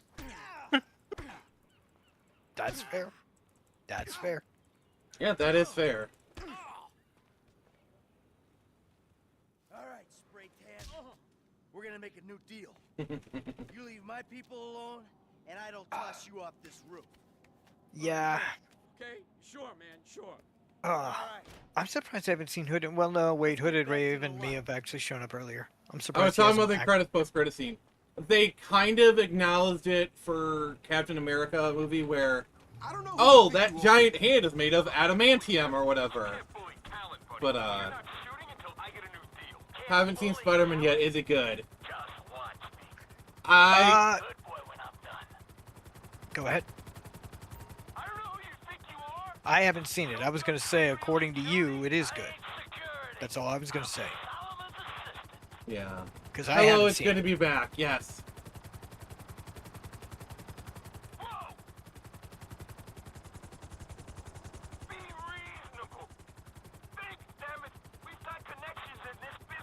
To go see this movie whenever my family goes to see it. Maybe not. I'm a loner, so I tend to do things on my own. That and I'm already $100 in the hole. Yeah, I ended up paying an artist that I shouldn't have paid this month, so I'm $200 shy at the start of the month. Isn't that wonderful? It is.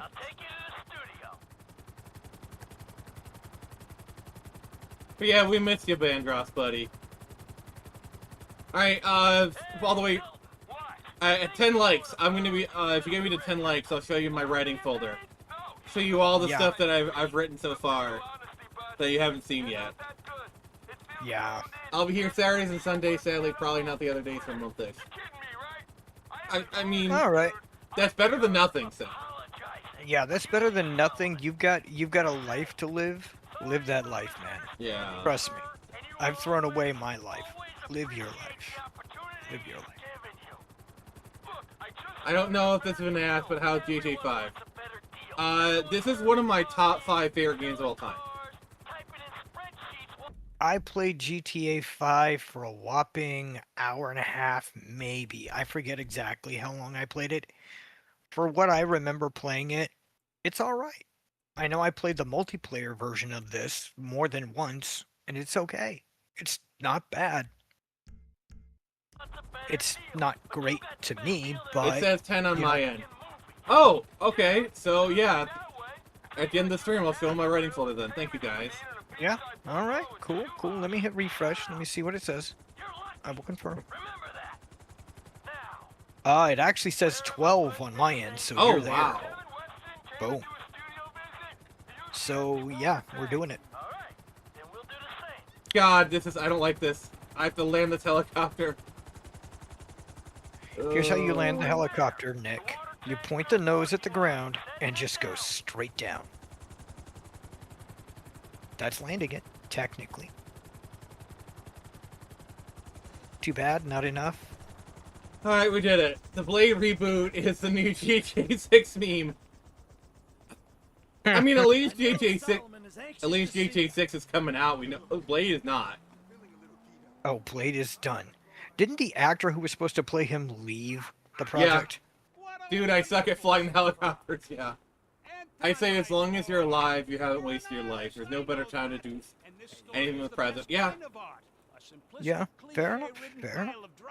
That you will turn into magic. Get a grip. I love ya.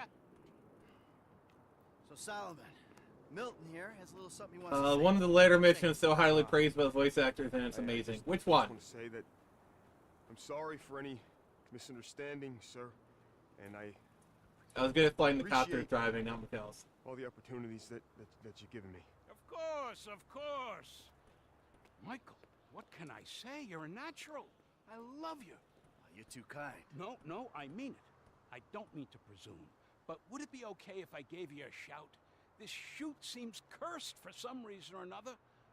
I'm a decent driver. The problem is I'm using mouse and keyboard. And the helicopter controls on mouse and keyboard suck ass. I gotta go. I agree. I tried to do it myself. I'm sorry, Nick. I was muted for a bit and I was talking the entire time. Nick, you and I have tried this multiplayer thing. Was I the one that was able to pilot the helicopter okay, or was it the plane? I forget which. I know I sucked at everything else. I'm not saying I was great. I'm saying good. Sorry, I'm stealing a car. Well, yeah, that's fair. Wait, did you stop sharing this? Oh, no, you didn't. For some reason. Oh, right. I'm sorry, I was sitting on our personal chat on Discord, not in the normal conversation where I need to be. Yeah, you should see it, yeah. Yeah. I was just in the wrong spot. I was on our personal conversation area, not the multiple people chat that we have for streaming. Alright. Fun times. Alright, what's the chat saying? Let me see. Let me make sure. Okay, yeah, there was two chats that I wasn't seeing. Bebo is saying it's called bury the hatchet. Bury the hatchet. Oh, that one. Yeah, I know which one you're talking about. Yeah, that's a good one. Yeah, I don't know what mission is. The helicopter controls stuck on the control as well. I can do a little bit better on the controller. Like, sometimes when I was playing, I'd literally just switch over the controller just to use the helicopter. Like, the only reason I'm even, like, somewhat decent with the helicopter is just sheer brute force. It's because I've been playing this game so long. It's like, eventually, like, alright, you just had to learn how to, like, be okay with it even then. I hate it. Yeah, fair enough.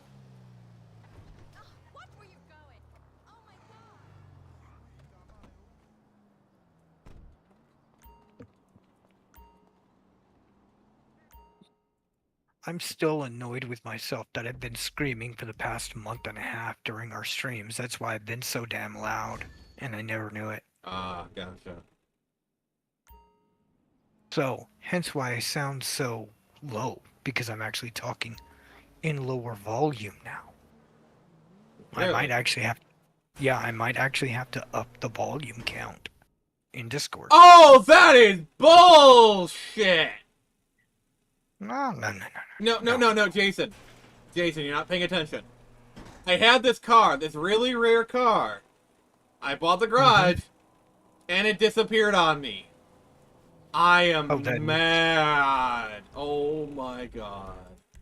I would be mad too. Nick, this is why you take the time to handwrite a letter to the distributor of the game, and you word your you make the Dear letter. Take-Two, I hate your stinking guts. You make me want to vomit. Love, Nick Phoenix. And if you get that reference, you're awesome. Kinda do. I'm remembering something vaguely, but I could be wrong. You'd be a little rascal if you got the reference. Okay. Okay. Yeah. Now I know where it's coming from. Yep. I know the reference now. Okay.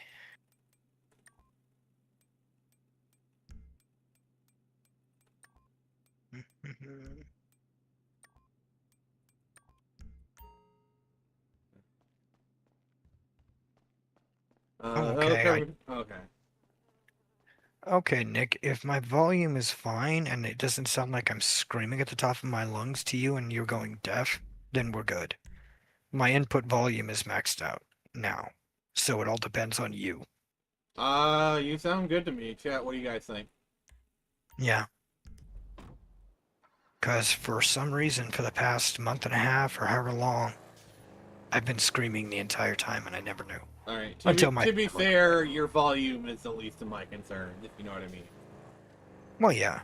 It's just I remember we made some comments about it beforehand. It's all good. Let's just move on. We don't have to keep talking about it. Yeah. We're moving on. I hear you fine, Destroyer says. That's good. Okay, that's good. That's good. But yeah. I think as far as Doomsday, I'm not entirely looking forward to it per se, but it's more like if my friend wants to go see it and we have the opportunity, I'll go see with him. Other than that, I might wait. Yeah, I might wait. I don't know what it's gonna be. I mean... Also, have you guys seen Hooded Raven? Hooded Raven, if you're here, please show yourself, sir. Yeah, if you're here, man, this is odd that you're not here. Usually you show up and say something. Yeah, I mean, I told him we were gonna be doing the thing, so he might be voting because I don't know. Well, yeah. Sorry about that. I had to take care of a few things real quick. Is your husband happy now? He's not here, you idiot. I didn't. I mean, there's always live. You can always webcam your way in. Oh my god. Or you could teach him to teleport, one of the two. Rose, read the comments. I'm gonna go get my drink now. I'm still trying to figure out what things have gone on since I left. So many things. Okay. Me and Jason got married. What? Yes, you are. I have no idea what the last thing you guys read or anything else is. Just read the latest comment if you could. I'm playing as Soundwave right now in Transformers Dark of the Moon. Sweet.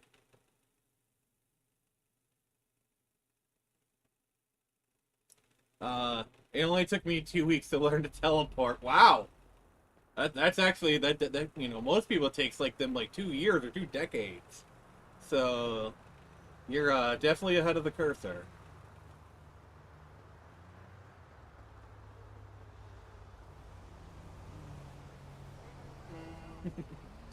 So how you been, Rose?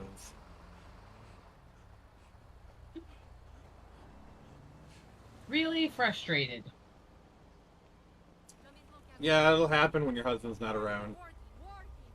See, you make everything sexual. I'm not even as big of a pervert as you are.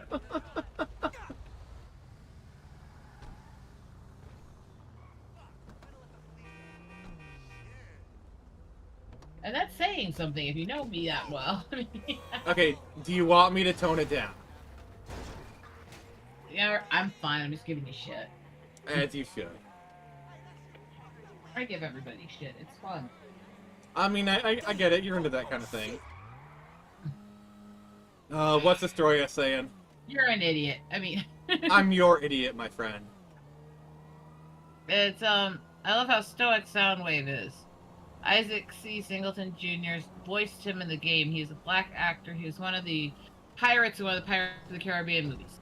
See, those are movies I think are overrated as shit, and I like pirates. Oh. And I don't care if you are annoyed by me saying it. Can I not get the shit, Rose? Rose, can you please give Quiet Red some shit? He wants some shit. I don't care. It's like... I don't want it. She's mad because her husband might be at the strip club. No, he's not. Yeah, I only met him once, and I can answer that question. God bless that I have a really good husband who's really loyal. Yeah, you got a good one. He's a good guy. I mean, I'm one of the lucky ones. I've actually met him and spent time with him. Yeah, he's a really cool guy. Oh, wait, I forgot. All the anti-indie folks were saying that I made him up and he was a paid actor. I forgot that one. There were actual posts. They had literally edited and memed. Nikki Boy, you're an E4. Wait. Also, hi, Lethal. Wait. Why are you saying I'm an E4? I've never joined the military. No clue. E4, it's a military rank, like E4 Mafia or whatever. No, I'm saying no clue why they're saying it to you. I don't know. Lethal's awesome. Also, hi, Lethal.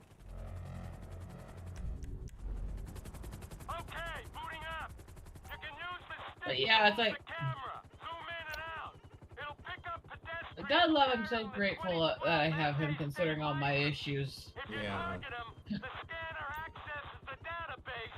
And then he stayed with me 20 years through all these issues. Why don't we see if this thing picks up my man on the ground? That's impressive.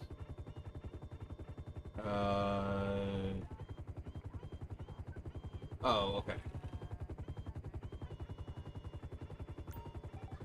Alright, what's the chat saying?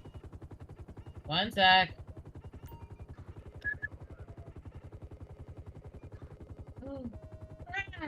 Public You're a dick. What's the deal, Franklin? Man, fuck that. I gotta It says E4 on my thumbnail? What? Oh my god! I'm a... Oh. It's episode 4, you dum-dum. Oh my god. Why did it take me so long to pick up on that? Holy crap. And then, a 14EE, does that count? I don't know what you mean by that. Maybe. I think you're delusional. Anyway, See, I'm a good girl. Honest, I never got... I know, I just had to mess with you. Yeah, that's fine, Lethal. That's fine. Everyone does. Your nice dick's got a minority quota. I should take... Look, please. We come so far in the last 2 decades. Shoe size. No, I want to act my age. Men's shoe sizes are very different than women's. And also, I don't tell people my shoe size usually. I do not have demure feet. Let's put it that way. Very demure. But I'm not a small woman, in build or in height, so I shouldn't have itty-bitty tiny feet. They wouldn't hold me up well. True?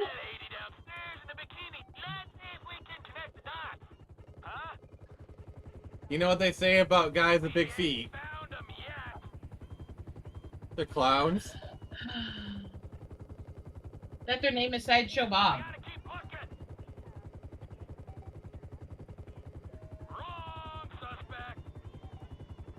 Come in, Franklin. Suspect's not in the area. I repeat, suspect not found in the area. All right. He might be a couple blocks east of there. Big socks.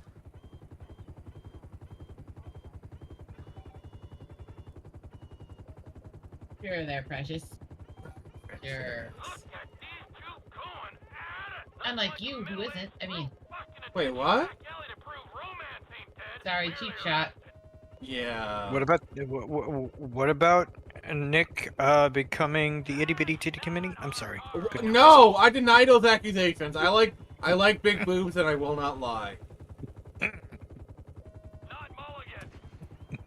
I mean, does it matter the size as long as they're the right shape and perky? Yeah, that's true. Fair enough. Alright, what else is the chat saying? I don't tend to hate on small-chested girls as long as they don't hate on me for having more. You know? Yeah, I mean, you can say that really about anything. Like, I don't care what you do, what you're into, as long as you don't, like, you know. Jason Colby, that's Statham's so back. weird. I do have big socks. Okay. I just unlocked the achievement Grande Expert for laying 20 opponents with a flat grenade in the campaign. Okay.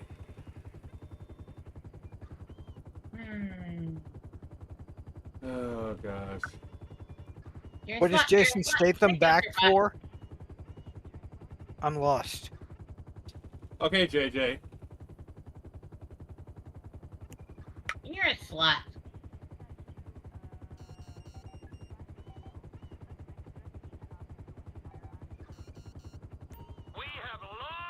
I am so ready to go home and actually spend several weeks at my house, but I can't for a couple more weeks. Getting stuff sorted with family? Wait, Jason, you like getting stuffed? Yes. Jason Statham, okay. Jason, your name is now Jason Statham. How do you feel about that?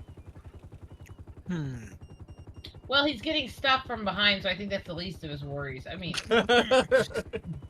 when they told him he was going to be a transporter, they didn't say the method of delivery.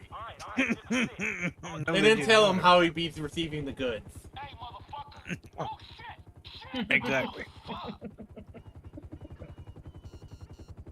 You're a slut. You're a slut. Stick it up your butt. What happened? Hey, look, just stay on him, man, and let me know where he is. But...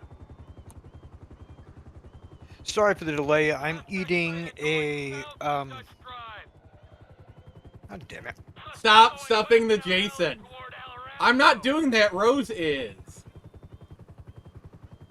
I do not use strap-ons, you fucker. Why was I was literally thinking about making a strap-on joke. Get out of my head, Rose. Get out of my head. I don't want to be in your head. It's scary up there. It's scary being in your head. What are you saying? Oh, no, it's not scary being in my head. It's disorienting being in my head. She's in my head. She's in my head. Rose is perverted. Rose is perverted. Nick, even when you change the lyrics somehow. Palpatine returns? Yes, the song is still playing in my head. Damn you. Like a zombie. Zombie. Realize how badly he sings. Fuck off. Read the comments. Read the comments, bitch. I'm trying to find them, you fucking dickhead wad. Damn straight. Bakwa. Unlock the achievement Grenade Expert for eliminating 20 opponents with a slot grenade in campaign. Congrats. I like a woman with a big chest. I also like chubby women. More cushion Why for the is there a cushion. please Rose with that? It's because we love you, Rose. We love you. Why are we stuffing anyone? Because getting stuffed is kind of fun. I'm not gonna lie. Anyway. Next comment, please. I don't know. Ask Rose why Jason's getting stuffed. I didn't do it. I'm just sitting Yes, here you laughing did. as it happens. I'm just laughing as it happens. I saw you suiting up. I saw you put on that purple fursuit. To quote somebody with small hands, it's fake news. Oh my god. It's fake news. It's fake news. Oh god. I don't care whether you like or hate him. He has tiny hands. He has tiny hands, but you know what? I will say, love him or hate him. Nope. We're moving on. We're moving on. All right, I was gonna say. Moving on. Moving on. Rose, read the comments. No, fuck you. Jason, when I say I'm moving on, that's not finish your point anyway. That's moving on, okay? Somehow Halo returned. No, Halo didn't return. It died. True. It was Halo 3 for me. It's been dead for a long time to me. See, most of these popular games, I have no idea, because if it's not one that's like turn-based, I don't play it often because of my nerve issues. So it's like, if you start going into like old traditional turn-based RPGs, oh, I can roll with you on that shit. Read the comments. No, F you.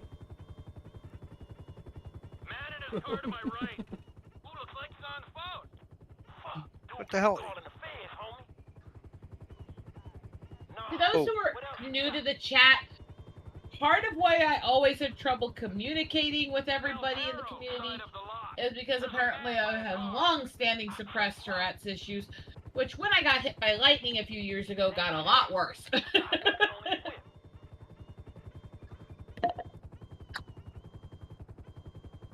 So I randomly swear at everybody. I say the worst shit to my mom and she just laughs and giggles. 13 likes. Nice. Nice. Maybe we can get it to 15 likes. When you get it to 15 likes, I'll go buy a lotto ticket. How many views do we got on this stream? Just curious.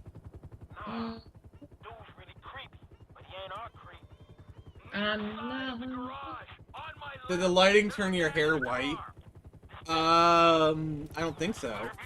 The lightning did not turn my hair white. It did, however, create one strip that does not seem to have much color left in it other than like really, really hyper pale red. And it's like straw and eats conditioner like hell ever since. So if I don't dye my hair, I have this weird like off-color red streak that's like straw to touch. Mr. Clinton. All right, Rogue. I got that car for y'all. It's too far back on my head for that. See it before we took off. We're on the way to his personal hangar at Los Santos International. I'll tell them to expect you at the gate. All right. Rose is tough. Yes, we're aware. And a crazy psycho bitch. I mean. Yeah. I mean, hey, yo, crazy bitch, but you fuck so good. I'm on top of this. Yeah. Dream. Or if you want to throw the stereotypes into it, I'm just a native auntie. Yeah. No, what is it? Viewers keeps going between 8 and 6, but I think that's because you. Well, 8 and 6, but like I was seeing like total viewers, but I don't know how to check that without your admins. Yeah, no. All right, I can. Let me check it then. 40 views, not bad, and we still got 2 hours left in the live stream. So yeah, we're doing really good tonight, guys. Thank you. You got the cops called on you if you don't kill them. Oh, well, too late for that, I guess. Yeah. What about 6-7?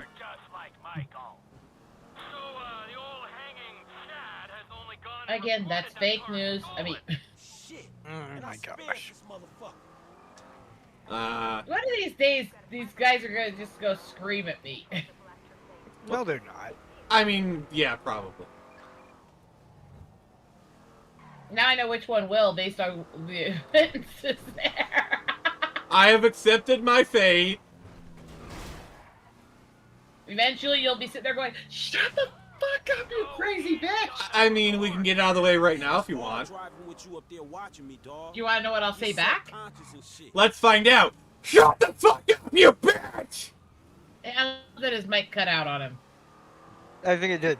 I think his mic decided to call it quits. You guys there? We're there, but as soon as you made like half a syllable, your mic cut out. Oh, I think I was a little bit too loud. That was hilarious. That was perfect. Yeah. All right, what's the chat saying? What is the chat saying? Other than you're being a bitch, I mean, 67, you're banned from life. No. I'm not that old yet. No. I mean, don't get me wrong. I'm getting to be an old bitch, but I ain't that old. Well, closer to my mom's age. I mean, you're already a bitch, so all you need to be is old to be an old bitch. It comes with territory. Right now, I'm a middle-aged bitch. I'm good with that. I mean, look. Well, I'm just a middle-aged bitch now, baby. There is one other thing I didn't get a chance to say yet that I'm excited for. I am going to have my first great niece or nephew soon. I just found out that my brother's daughter's going to be having a kid soon. Oh, nice. Are you asking me or Rose? Because you don't ask a woman her age. Yes, you do. I'm 42. I'm 38. How old are you, Jason? 44. Jason's the oldest one here. Jason's the old man. I'm the baby. Mm-hmm. Oh, that's a boost to the ego. I'm the baby of the group. Rose. I mean, you act like it. I mean... Oh, I walked into that one. I walked right into that one. She's 40. She's 43. She's a year younger than 42. me. 42. I'll be 43 at the end of the year. You are literally a year younger than me.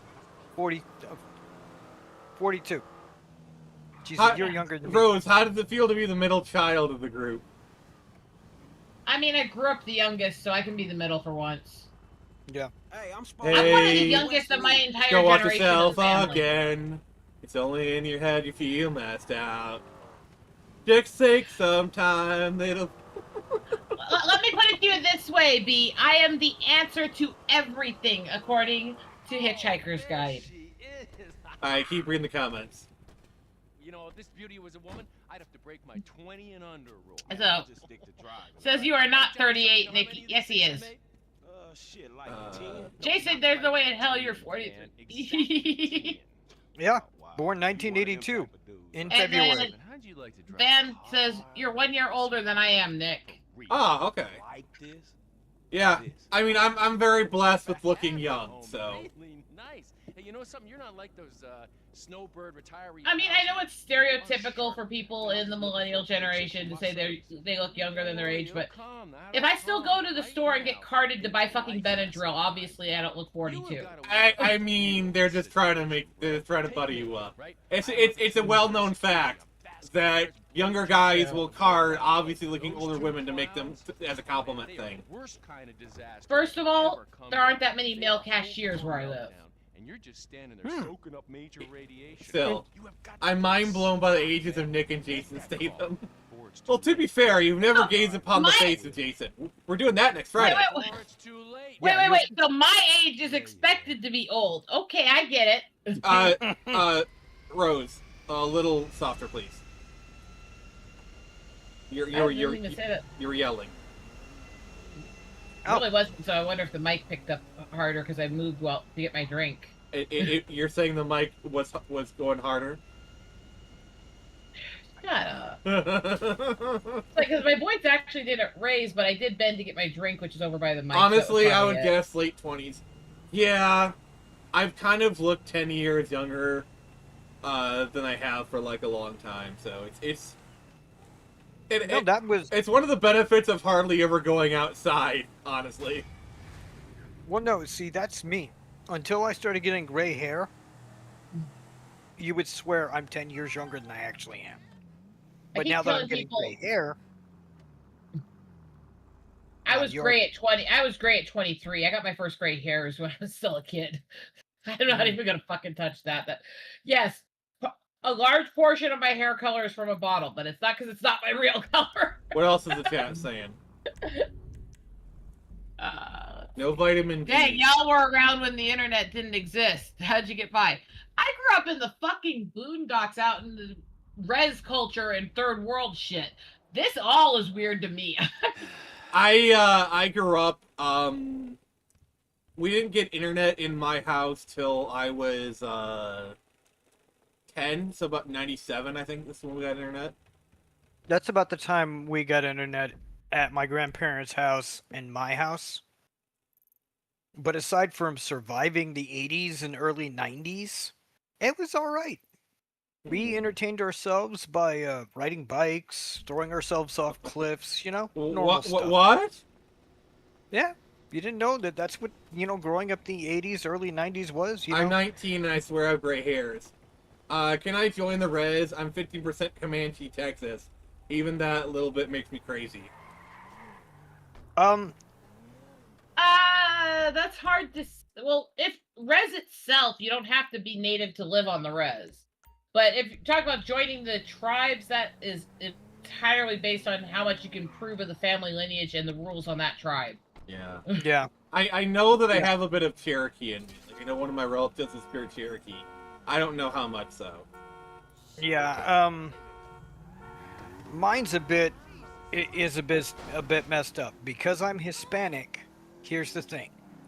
I carry Navajo blood in me. How it got there, when, where, why, for what I'm reason. of the opinion that any family that can trace their lineage in America back at least to the 1800s, probably somewhere down the line has Native American ancestry in them. And I know my ancestry goes all the way back to the Mayflower, so... which, by the way, Rose, I actually do have the Mayflower family that I'm descended from. I think you asked me that once, right? Yeah. Did I ever give you the answer? I don't think so. Alright, one sec. Let me pull up the text my mom gave me. Because, like, she gave me, like, the full line from them to me. Let me, Alright, gonna put my mom's text right here. Scroll up, because we talk. John Howland and Elizabeth Tilley. Interesting. That's where my line starts. Her parents, Robert and Joan, also Mayflower parents, died first winter. Hannah Jonah Bosworth, Hannah Nathaniel Jenks. Those are like their direct descendants or whatever. I mean, my mom has like a line directly from them all the way to me, but you get the idea. Do you recognize those names? Yeah. A little bit from the studies, but it's been a long time since I did all the studies on the families. I'd have to go over some of the notes later. So you're not related to any of those families? No, those are not my lineage line. Wouldn't that be funny if we actually came from the same line? Does funny mean terrifying? So, Nick, what you're telling me is that you and her are third cousins 450 times removed. No. We're actually not saying that. What I'm saying is I can trace my lineage all the way back to the Mayflower, and I just brought proof of it, so... But the names that I told you recognize the names though, right? Yeah. Okay. So what... I have a lot more documentation, actually, ironically, on my native side than my Celtic side. My mom is a genealogist of the family, so whenever I have a question, I just ask her. So, what you're telling me is if you guys are part Martian, she's the one you'd talk to? Sure. Yeah, I have Cherokee and Comanche, not enough to be part of the tribe. My mom wasn't when she checked, so I'm pretty confident I'm not. And who's the guy? What kind of Hispanic? What kind of Hispanic? Yes. I'm from South Texas, Nueces County. Actually. That area and that kind. Yeah. But I was adopted by a white family when I was a baby. So, wasn't raised in the culture at all. So, here I am. To see you again, Michael. That's why I literally call myself an American mutt for a very specific reason. Yeah. I'm a little bit of everything. Yeah, but my point is, anybody... I've got so much in me, but mostly Ogalla... Clip that! Shut clip up. that! Ogalla, Please clip shut that! Shut up a second! Mostly Ogalla Lakota in the Oyate, and a lot of different Lakota tribes in my lineage. A little bit of the Cherokee and some of the South American tribes, which we're still delving into discovering which ones. And some Hispanic, but then there's the Celtic and European mix on mom's side, which is... They no longer fear me as much as whole they used different to, people thing. who wear clothes. All right. Yeah.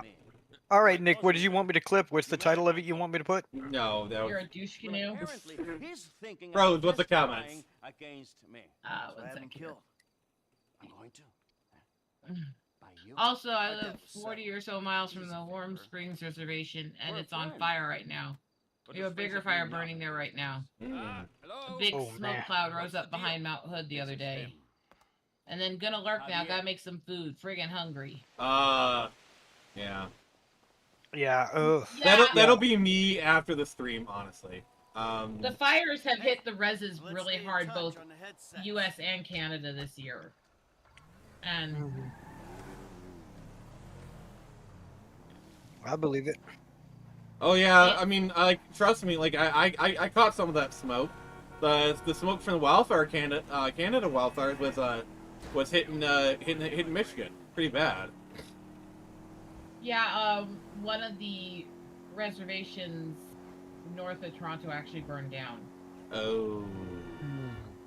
I mean, the entire tribe's homeless. Oh, That's bad. So it was really bad up there.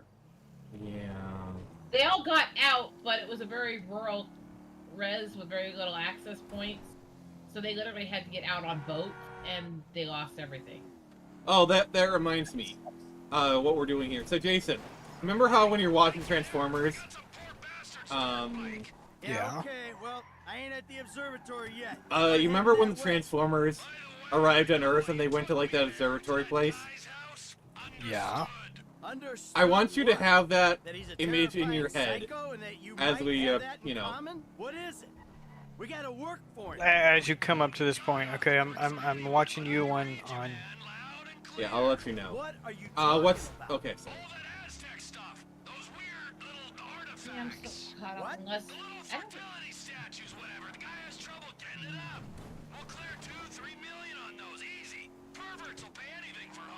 We weren't casing the joint. We didn't agree to a fee for this job, so what's it all about? Okay, the guy lives well. That don't mean we're robbing him, but it does mean he's got money to pay That's people who life, help right? him. So When much the time shit comes, to deal with. he'll do the Yeah. right thing. If he don't, All right, what's Vandross saying? let me handle it. One sec. Yeah, as of yesterday night, it was 0% contained and several homes were destroyed. That sucks. And then all these poverty issues with all these tribes, and you're the fucking head of the Navajo is gonna work with the freaking government to put in more flock cameras while they have no water access. Oh my god. Real quick, Jason, does this look familiar? Let me see. Yeah, very familiar. So in Very- Transformers, when they arrived on Earth, they were at the Griffith, like Michaela and Sam were at the Griffith Observatory. This is the Griffith Observatory in the game. Also, in the Rocketeer, the final battle took place here. Nick, you're making the hair on my arm stand on end, and I get this little weird sensation of something crawling up my arms. Rose, this is the Griffith Observatory in LA. Yeah. Oh, Sorry. Interesting. no, I've seen the building. All right, I see the van with the gun in it. You nearby? Muscles flaring. I'm sorry.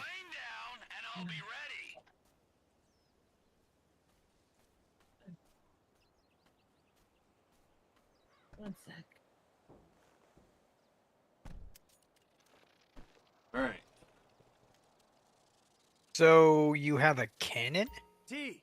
Yes. If you could see this gun, it might convince you Martin Madrazo ain't Rose, someone can to you be messing confirm?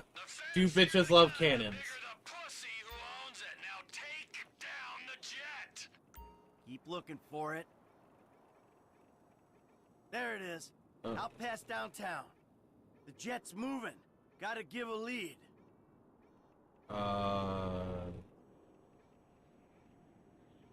I don't see it. Oh, there it is. Yeah, neither do... I love how he says he sees it. Not good enough.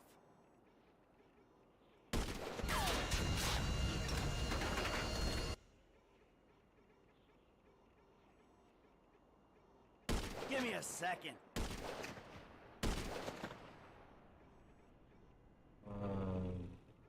I love how they make you lose the plane. Shit. Nope.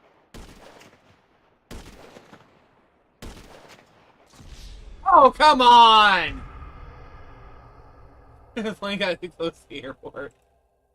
Yeah. I gotta shoot it 3 times.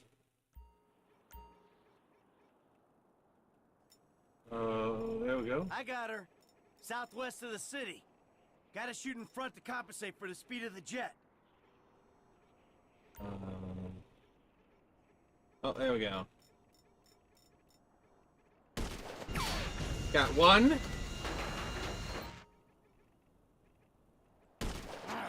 Gotta take another shot. 2. That'll go down next time.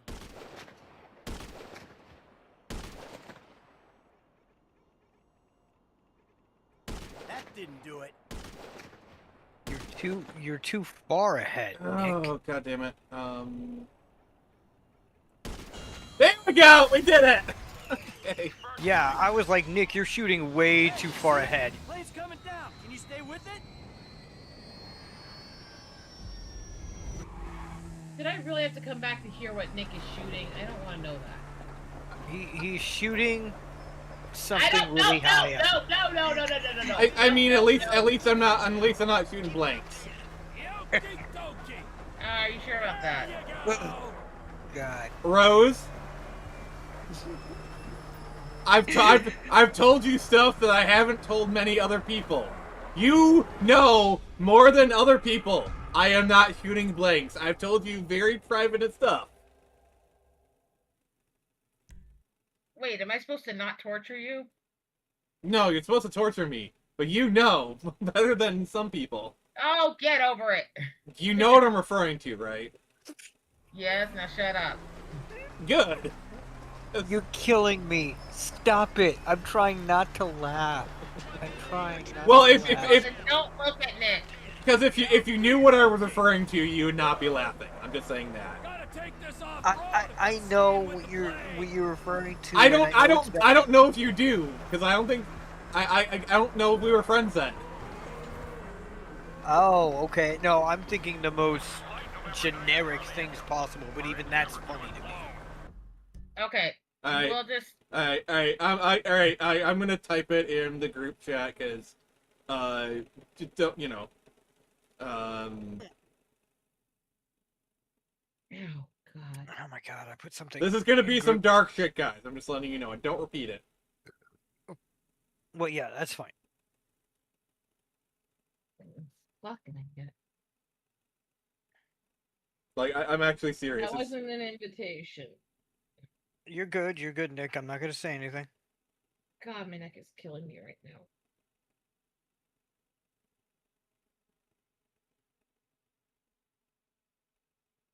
So.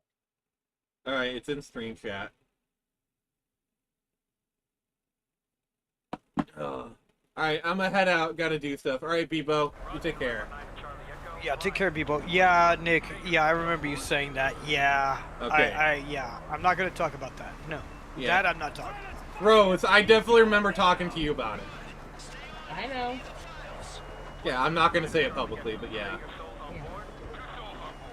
Don't mind me right now. My neck is tense as fuck for some reason. I want to scream. Please don't. Okay, Wilson, we'll see if we can fix that problem.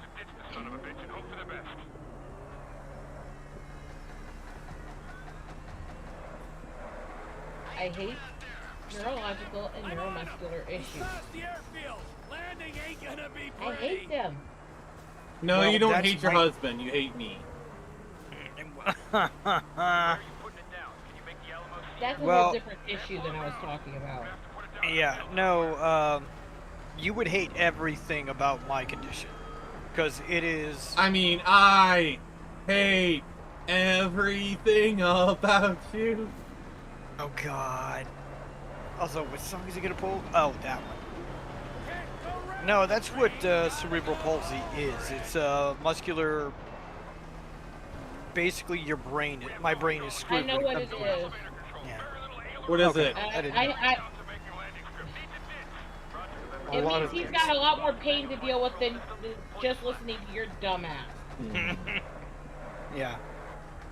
And I have other neurological, neuromuscular issues, so...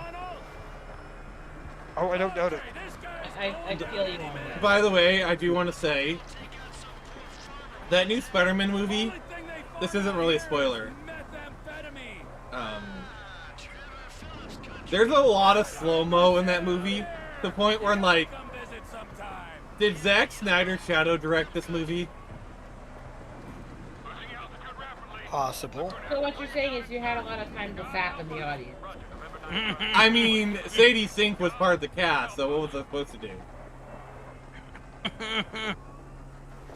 Sit there and stare ominously for 30 minutes. 30? The movie's 2.5 hours long, bro. I'm just guessing her screen time. It's called Blue Balls. But seriously, bro, coming all the way out here, we gotta get paid. Just do the job. I'll get us paid down the road. And anybody who says women don't get similar issues is lying.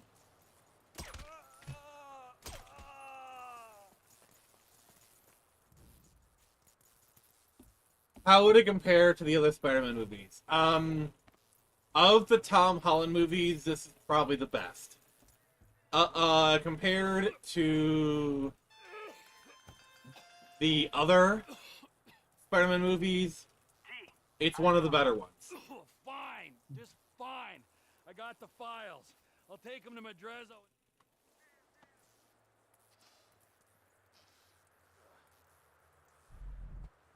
So yeah, that's how I would say. Fair. I actually like Amazing Spider-Man 1 and 2. They're not bad. I actually really enjoy. I think Spider-Man Amazing. Okay, here's the thing. I'm a Tobey Maguire guy, but even I have to say it. Like, Amazing Spider-Man, like Tobey is a better Spider-Man.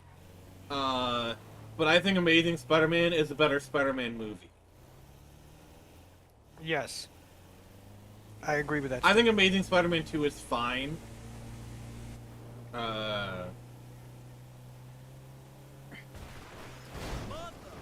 Yeah. My only complaint about that movie is they didn't have to get the exact same shot for her death. They really did. I mean, that was kind of the point. You know, they put her in the exact same, like, the problem is they put her in the exact same outfit, so once you saw the set photos leak, you know, like, once you saw the set photos, you're like, yeah, she's dead. When I saw that outfit, I was like, she's dead, before I even saw the movie. Pretty much. I think I just got tired of rewatching the origin stories every single time. Yeah, and that's kind of what excited me. And that's not just Spider-Man. That's across the board. They keep rebooting them every 10 to 20 years, and we're watching the same stories so many times. Yeah, that's kind of why I like this movie, even just at the end of No Way Home. Because I was excited at the end of No Way Home, because they cleared the board for Spider-Man, and it's like, okay, fine, now we can have Spider-Man movies. And if they had rebooted the movies after No Way Home, I kind of would have been upset, because I think Homecoming and Far From Home are okay, but they're not Spider-Man movies, they're Iron Man movies. Even No Way Home, like, has like a Stark connection. Trevor! Yeah. I wouldn't do. That was the other thing. They were trying so hard to get everyone to watch every single movie in the Marvel series that they overhyped the tying them together to the point where it became annoying. For me, the thing I liked about the MCU was just, like, randomly mentioning other characters, or, like, a character just randomly showing up for 5 minutes, you know, like, Yeah, that was great. Like, for example, Yelena randomly just being in the movie. That was kind of cool. One sec. That was great. I didn't mind that. The problem I had was making it to the point where you couldn't even follow the plot of half of them unless you watched another one that wasn't even connected to that. It got even worse when they did the TV shows. I think that's why they're starting to wind down the TV shows, because they realized they kind of oversaturated themselves, like having so much homework. To make any movie make any sense, you have to watch so much stuff. Yeah. That's not good. Not at all. Like, it used to be like, okay, you just gotta watch a bunch of movies to catch up. Now you gotta watch TV shows. Yeah, you got to make anything make any sense. You gotta watch. What was the one where the witch made the reality different? You had to watch that show. I mean, there's a bunch of them. It gets to the point where fans are going to tune out because we're not doing this for homework. Yeah. You should never have a movie in a theater that people cannot watch unless they've watched 10 other movies, a TV show, blah, blah, blah, blah. And the thing is, that's why the MCU was so successful, was you felt like you had to watch everything to understand it. That's how they were able, that's why Captain Marvel. It was a manipulation. Captain Marvel made $1 billion because they released it at like the pivotal time. They're like, oh, you have to watch it to understand everything. Bastard. You know, I really don't know why you mess around. But ultimately, what made them so successful short term is also what turned a lot of people off long term. I asked for a fair day's Yeah. pay after a fair day's work. Because people got fed up. Got a little angry, Do I so think I that admit there were some really I well got a done little tie-ins between kill it? this show and this movie, or this movie and this movie, where the piece together and the flow between was actually well done? Sure. Do I think it got too aggressive and made it too difficult to just enjoy? I just Sure. told you what I just did. It took itself too serious for how normy it was most of the time. Fortunately, Yeah. I think that we're gonna have to Problem is they were overhyped on the normie. Either you do what the Monsterverse does, where you're not doing too many movies, and it's easier to follow along, or you have a loot like kind of what the DCU was doing towards the end of the Snyderverse, where you had a loose collection of movies that were in the same universe. They were tied together, but you didn't need to watch everything. Yeah. And You let me, didn't- by the way, offend a lot of people that we know, even that we've hung out with online here. Snyder is so fucking overrated. I'm not saying he doesn't make good movies or stuff. I'm saying he is overrated as fuck. Well, yeah, no, I will admit his movies are good, but he's not like the pinnacle of movie creation. I also think he's overhated. He's mid. The massive hate campaigns made no sense. The massive Snyder fanboy simp campaigns made no sense. See, my problem is they're always like, oh, these Snyder fans, they're so toxic, they're so evil. Oh my god, the average Snyder fan has nothing on even your least. Like, the anti-Snyder people are downright evil. Like, they're... No, shut the F up right now. The things that I have seen, the things that they have You're seen... not listening to what I say, so how are you going to know to tell me to shut up or what I was actually saying? What are you going to say? My point was going as follows. First of all, I wasn't talking about evil. I was talking about simping behavior. Over-glorification, not they're horrible people or stuff like that. I've got a lot of friends who are in the Snyder fandom. Me too. I mock them, but I mock them lovingly. I'm not calling them evil in the first place. No, but what I'm saying is they portray Snyder fans as like these toxic, bad people. And yeah, are there some? Do those people exist? Yes, but they always downplay the anti-Snyder fans, who those are the true evil incarnate, and that's what I cannot stand. Let's compare it to Star Trek here a sec, because and yes, anti-Snyder fans are worse. Yeah, they constantly make it sound like original Trek fans are all these hateful things, but it's the new Trek fans that are so abusive and so hateful. It's the same thing with Star Wars. Like, if I have to, like, it's basically, here's a code word.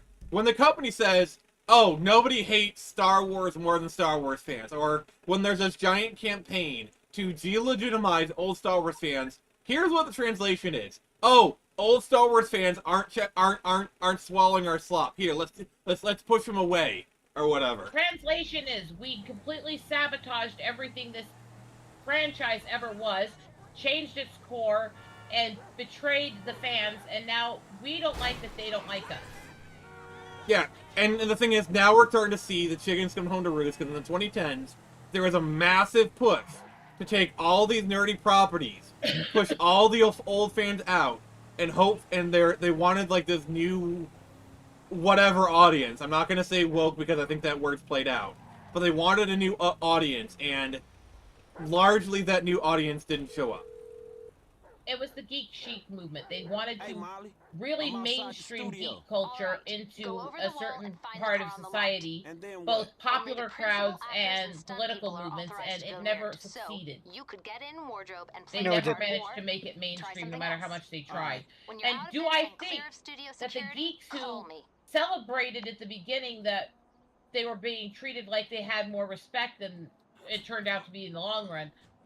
I don't mind that they, at the beginning of it, when the articles were being written saying that people are starting to appreciate and love geek culture, I understand why they celebrated it then. Now we know it's bullshit, but I understand why they celebrated it then. You know? Mm-hmm. Because we fought our whole lives to be just who we are.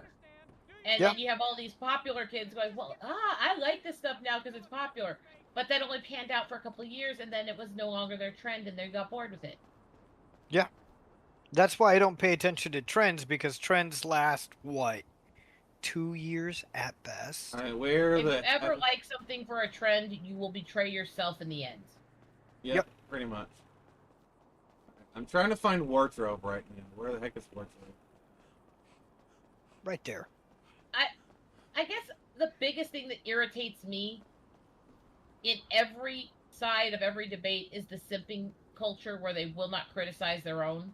Oh God, there is a huge like thing of like no matter what it is on Twitter, people will simp for it. Like there was this whole like Pokemon decomp that's come out where it's like, oh, we were able to rotate the camera and make it 2.5D, something other people have been able to do for like 20 years or so. And, oh my God, if you dare criticize it, they're like, you know, kind of thing. And the thing is that traditional geek culture, we absolutely criticized the fuck out of everything. We sat there and had debates on how they fucked up canon in different stories, movies, and books. Because we cared about it. We wanted it to stay true to what it was.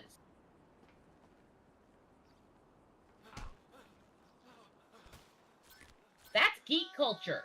Geek culture is the people sitting there having a 20-hour debate on the proper way to do things in Star Trek, and if the Enterprise qualifies as a time machine or not because of how many times it traveled in time. That's geek culture. Yeah. The fact that at my cousin's graduation when he got his doctorate, we got put at the meal after it. We had me and my siblings sitting at a table with my husband and my mom. And this entire table turned into a 2-hour debate on the best time machines in sci-fi and why and what they got correct and incorrect in quantum physics. Yeah. That's geek culture. And the answer to your question is the DeLorean. I will hear no more. Okay. No, I'm now proud of him because that was my choice. Yes! You gotta realize, one of the people that I stream with spent weeks of his life poring over the footage of the original series and DS9 episodes of Tribbles and actually wove them together into an hour and 40-some minute movie. Really? Where you had all of the footage that didn't conflict from both episodes. Do-do-do, do-do-do. This is nerddom. This is geek culture. This is what we are. Yeah. One of the things that I hated that they did over the last decade and a half is they turned D&D into something it was never meant to be. Yeah. I mean, that's like, I mean, basically we all talk about like the theatrification of media. I thought I had final approval on all stunt performers. Hey, get out of there! It sure didn't sign off on this guy. Get him out! I will always love my geek culture stuff. Yeah. I will also always criticize it. Oh, yeah. What is going on? Absolutely. Because you're not a true fan if you don't criticize it and want it to be better. Get off the wheel. I need to get the fuck out of here. They're coming. Studio security are all over you. Geekdom is hardcore. We don't take it lightly. No. We're going to sit there and debate for 35 hours about whether this one character in a episode did things right. Fact. Geek culture. My brother has the fucking Klingon Empire symbol tattooed on his arm. Oh, nice. I could buy this car with what I make Geek culture. We are freaks. We are weirdos. I don't mind people in geek culture who like the modern stuff. I don't understand it, but as long as they're still true to their geeky roots and still hold it accountable when it fucks up, I don't mind them. Yeah. What I mind are the people who sift for it so much because it's their political agenda that they can't see when it's good or bad. Yeah. And that's in anything. Well, yeah, that's why I separate politics from entertainment. I'm sorry, but I just do. It's either entertaining or it's not. And Ejectiocito, cuz! Did you just send her through the ejection? Did you just, like, eject her out of the car? Marathon training, but he can change his route and meet you there. Yeah, okay. Because I got the car and it was messy. She's dead. You do know this, right, Nick? You just lobbed her out of the car for no reason. Yeah, whatever. What kind of shape is the car in? Well, random acts of violence. plan on refitting the guns to take Yeah, I guess. The traffic spike and ejector seat need replacing. I mean, Nick, would you actually, if I was driving, sitting beside you in the car and you had the ejection seat switch, would you flip it? In a heartbeat. Figure near the garage. Let us know if you see something. This is what I love about geek culture, though. It's like one of those things. Like, would you slap your best friend for $1 million? Would you slap your wife for, like, you know? Yes. And let me give you the logical reason. It's like, would you kick your best friend in the balls for $5 million? Yeah. And they'd be happy too because I told them I'm splitting it with them. It's like, one of the ones I saw somebody post literally said, "Would you break your brother's nose for $1 million?" Me and my brother saw this together, and he looked at me and went, "Dude, we need to find somebody who will pay us that. My nose has been broken enough. I can take another." Shit, I'd do it for $5. Give me $5. I'll break my brother's nose. Are you fucking kidding me? I sat there laughing when his best friend broke it years ago. I mean, Yeah. Oh god. No. If the option of me getting $1 million was breaking my twin brother's nose, I would do exactly. I mean, right? if I had $1 million, I'd be rich. Oh, Nick. Damn you. but if you were a rich man, Quite the rep there, Slick. Insurance companies hate these kinds of claims. They don't like cats with the inside edge shorten them either. So how'd it go? what would you do with it? Movie people. You know what? What do I do with what? Shareholder in that same studio, so we just $1 million. I'd be rich. Ooh, shit! Look at this motherfucker. Go deeper, you lazy my son. nigga, on the set. Lamar, what the What? fuck are you doing here? Oh, chirped your boy Trevor. It's No fucked comment. up when you gotta get your GPS location on your homeboys. I also, when it comes to perverted or crass humor, I like when you throw the words in and you make them accurate Lamar Davis. to the He swear was just word. leaving. You find a way to use that word in the most accurate of meaning. Like calling Oedipus a motherfucker in History of the World. Yeah. Like, one of the recent ones from Carr where he was learning about Mormons and soaking. I watched. Have you watched those videos where like they go onto campus and they ask about soaking? Like, no, nobody here does that. We don't, like they just totally like. I know people who flat out told me they did it when they were young. But the other thing was because he was doing a show in Utah, and he's a very crass comedian, so they were teaching him about it. And as they're explaining, and then you have a friend bounce the bed so that you're not actually making the motion, and he goes, "Oh, lazy fuckers." That is the most accurate usage of that term. You're only a lazy fucker if you're fucking on a lazy boy. If you're fucking a lazy boy on a lazy boy. No, you're still a lazy fucker if you're having somebody else move the bed for you so you can just sit there and soak. I'm sorry. I mean, what is religion if not the endless quest for for basically technicalities that allow you to do what you want to do? That is accurate. Like, However, isn't there like this thing in the Jewish faith where under a certain time they can't leave their home, so they have like this wire that encircles a community that like makes it everyone's home, so they can go about their business. I believe so. Yeah. I saw that on a TV show once. So I don't know if it's actually true or not. I've heard that before. How true it is, I do not know personally. Yeah. Personally, I don't mind faith. I mind when it gets stupid or gets aggressive and tries to control other people. See, here's my gripe.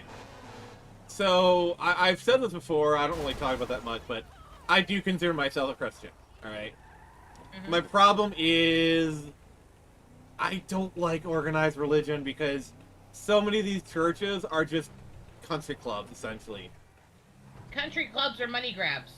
You know, it's like everyone's all gossipy. You know, it's all kind of thing. And oh my god, if I like, you read the book that they're preaching on, and people are literally telling sermons, telling you not to spread lies and rumors, while the old women in the middle of the service talking about it are out in the audience whispering rumors and lies to each other. Or even better, the I prayed to God so He'll forgive me. Like I remember, I was going to this youth group with this girl I was dating at one point, and the youth group leader and another person were like, "Oh, so we moved in together, but it's okay because we prayed to God and He said it was okay." Like there's so many Christians that do that, and it's just they manipulate the concept of forgiveness to mean that you don't have to try to be better. Desert. Out by Alamo you just ask for forgiveness all the time. What do you think the fucking Hail Marys are with Catholicism? Sorry. I'm not sorry, actually, if I'm offending Catholics with that one. It's the fucking truth. Like, let me tell you something. So, I used to live with a man who was a pastor for over 60 years. Great guy. Best man I ever knew, okay? And he taught me this. There is a story, basically, I had a friend of mine over for dinner once. And he came out to Harold as bi, alright? There was a pause, and Harold just simply said, "No one sin is greater than the other. All sins are equal in the eyes of God." Okay? So basically, being homosexual is no better than wearing mixed weaves, working on the Sabbath, sex out of wedlock. I know I've done that a bunch of times. I know Jason hasn't had that sin yet. One day. Not yet, but one day. There is a reference that's used for that, but the verse is taken wildly out of context. The verse was during a conversation on what will damn you if you do not repent for it and amend, and it was that no sin is greater than the other. They can all condemn you if you're unrepentant, was the whole statement. But that is used constantly to basically say that you're the same thing as a murderer or a rapist for YouTube terms. If you're gay or other things, it's like, no, that's not what it says. Yeah. That's not what it says. But the thing is, if you use the same logic against them to where, oh, so you're wearing mixed clothes. Oh, you're living in sin. You know, you're no better than, you know. The point is, there's these things I like to call a la carte Christians. Okay, I view the Bible as as they called them when I was a kid. To me, the Bible is an all or nothing thing. Either you abide by all the rules, or it's just a source of wisdom, a guide for your life. Okay. I am the latter, all right? The Bible is a source of wisdom. You know, if there's like, oh, hey, this is probably a good way to live my life, then I'll do that. But it's not a law or a rule. It's like when they talk about swearing and profanity. It's like, okay, but if you actually read the biblical verses on that, that was about wishing ill on people, trying to cause ill to people, or trying to actually hex them and curse them for evil to happen Also, to them. Rose... It was not about words that were offensive. Rose, real quick. Hooded Raven says, "Sorry I'm late, I'm having mental... How are you doing?" Hugs, I've had a very rough week myself, so I hope you're feeling it a bit better.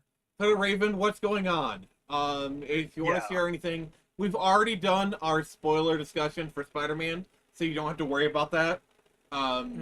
Great movie. I liked it. You're gonna enjoy it. That's all I'm gonna say for your sake. But I'm doing good. I saw Spider-Man today. But please tell me how are you doing, buddy? Please let us know. Yeah. We want to help you out, man, if we can. Yes, we love. Yeah, me personally, I left Christianity a long time ago. But here's the thing: it's the text itself still has a lot of wisdom within it, and taking those rules and living by them. That's the scary part. I don't know what's going on. If it's such a good thing. Hooded Raven. Mental health crises sometimes just hit without explanation or meaning. I get that. Agreed. Just know that we're here for you if you need somebody. Hooded Raven. Yeah, we're here for you, Matt. Yeah. Hooded Raven. Don't worry. I watched Spider-Man. I had to go surfing a little bit, but that's all. Oh, he went sailing. Okay. All right. So. Where's my money, huh? Where's my consultancy and my big fat dividend? I want a franchise network, Ron. I want reward. All right. Well, Hooded Raven, say as much as you feel comfortable with. Otherwise, we're just going to talk, hang out, and have a good time. Because what he might need is not necessarily just talking, just us hanging out. Yeah. Exactly. It's like, I am happily and proudly a person of faith. However, I don't like organized religion. I absolutely detest the word of faith movement because it is absolutely just bigotry and ableism and elitism wrapped into a supposed religious bubble for money. Yep. And I do my best to live by what it says. The more I research what it means and what those words meant in the era and stuff, and try to live my best within it to my capability. Yeah. The That's problem. all any of us can do. What I have a problem with is the hypocrites who don't try. To be fair, I will say this though: some of the greatest people I've ever met have been Christians.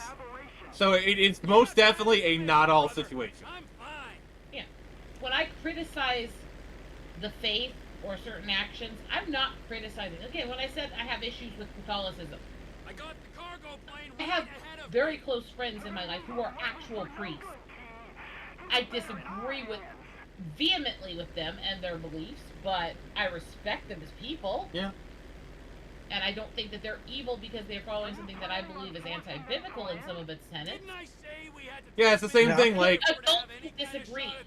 Like for example, you know, like I deal with Muslims every day because I live in Michigan.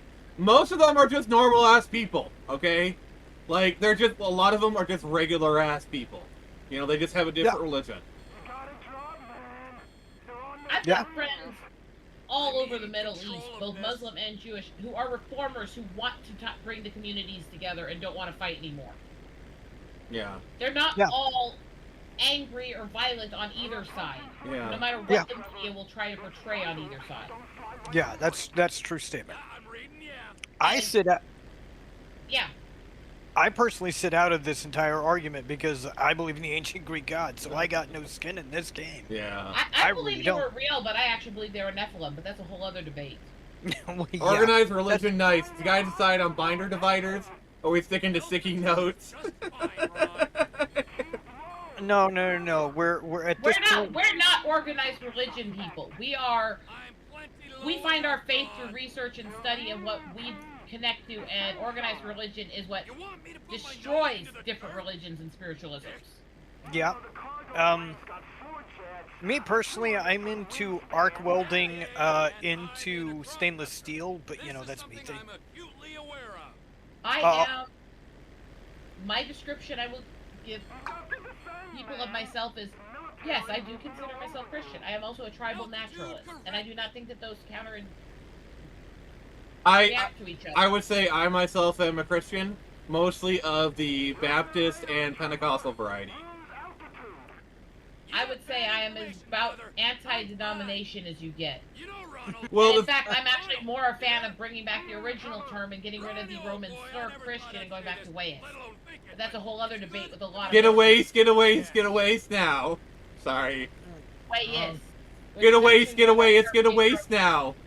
Which is actually where that term came from, even in Andromeda. That was the original term for Christians before the Romans were slurring and killing them. Alright. Using color codes as files. How studious of you, sir. But nice. Do I have conflict at times? Because there is a conflict with indigenous people, especially those who've been through the abusive schools or had people in the resident schools, with us aligning ourselves with our beliefs in Christianity versus what the churches and the people following it have done to us in the past. That's a battle we go through mentally. The problem is, a lot of the anti-Christian organizations are predicated on being anti-Christian. Like, pretty much the entire Satanist movement is predicated on, Christianity treated us bad, so we're gonna act out like a child, and we're Satanists now. Yeah, that's a different thing than what I'm talking about. I'm talking about there's a psychological battle we have between us we don't hate the faith, but we are leery because of things that we've been through. We don't hate people of the faith, but we also acknowledge the wrongs that have been done historically. That's a different line, you know? Yeah, that's a different line. What's Hoda Raven saying? I usually color code my files. My aspects, the reasons I don't ever talk religion is because my aunt forced me to go to church when I didn't want to. See, that's what I'm talking about. The forcing is my problem. Yeah. I went through a private school that was basically a residential school gone light because they were being researched in that era. I mean, religion is something you choose. I went home at the end of the night. Religion is something you choose. You know? Yeah. Like, I went home at the end of the night, but it was still, they were trying to literally beat my culture out of me. Basically, Christianity is like the phrase, you can lead a horse to water, but you can't make them drink. Now that's not very sociable.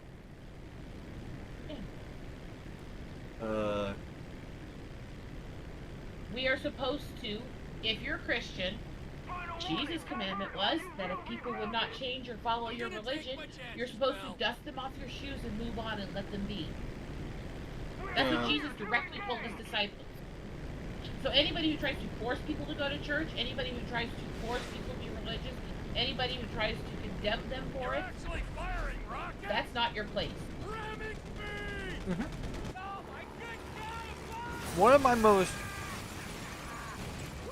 of my old friends, he is deeply religious, he's Christian. He and I have gotten into debates on faith, what I am and oh God.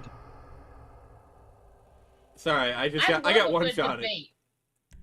I love a good debate as long as it's done respectfully. The problem I have is every time I see people debating between Christian and atheist, you have a bunch of Christians going, atheists don't believe in anything or don't know morality, and you have a bunch of atheists calling people abusive for having faith or saying they believe in Sky God and Sky Daddy and they're too stupid to this and that. It's like, you're all a bunch of fucking idiots and jackasses. No, I actually... Because I hate those. And the thing is, I have no problem against anyone. I don't care what your religion is or your lack of religion is, as long as you can argue it without tearing down other people's beliefs to do it. Yeah. Fun fact. I was answering somebody else's, I forget what I was saying originally. It was probably something to the effect somebody was asking on X Spectrum. Oh God, I wow. Yeah, you did it. Anyway, somebody had mentioned to me that I'm just using the ancient Greek god names because, it's an edgy thing to do, and then I just slapped him with every fact that I know, and I go, no, I'm actually of this faith, shut the F up, you don't know what you're talking about. I actually actually believe in a lot of that, but I think it ties into what's also been talked about as being both Seraphim and Nephilim. I actually think it ties into multiple religions and the similarities in how we've translated the universe in multiple cultures. Phoenix Press, we trust, bless me, okay, I appreciate the sentiment of Raven, but please do not equate me to a religious figure. I do not accept that. Yeah, that's uncomfortable. Yeah. I get the joke. I take the joke. I get it, and I appreciate the sentiment, but I'm human, flesh and blood. If you prick me, I bleed. If you poison me, I die. So basically, what you're telling me is, if we prick your arm with a tiny needle, you bleed red, not gold, right? I wish I bled gold. I'd be a lot richer. You do realize that that's like when they're describing in the actual Iliad and the Odyssey, when the gods bleed, they bleed gold. Well, I was quoting Shakespeare. So. It's a joke. I don't do religion. I don't even talk about it. Fair enough.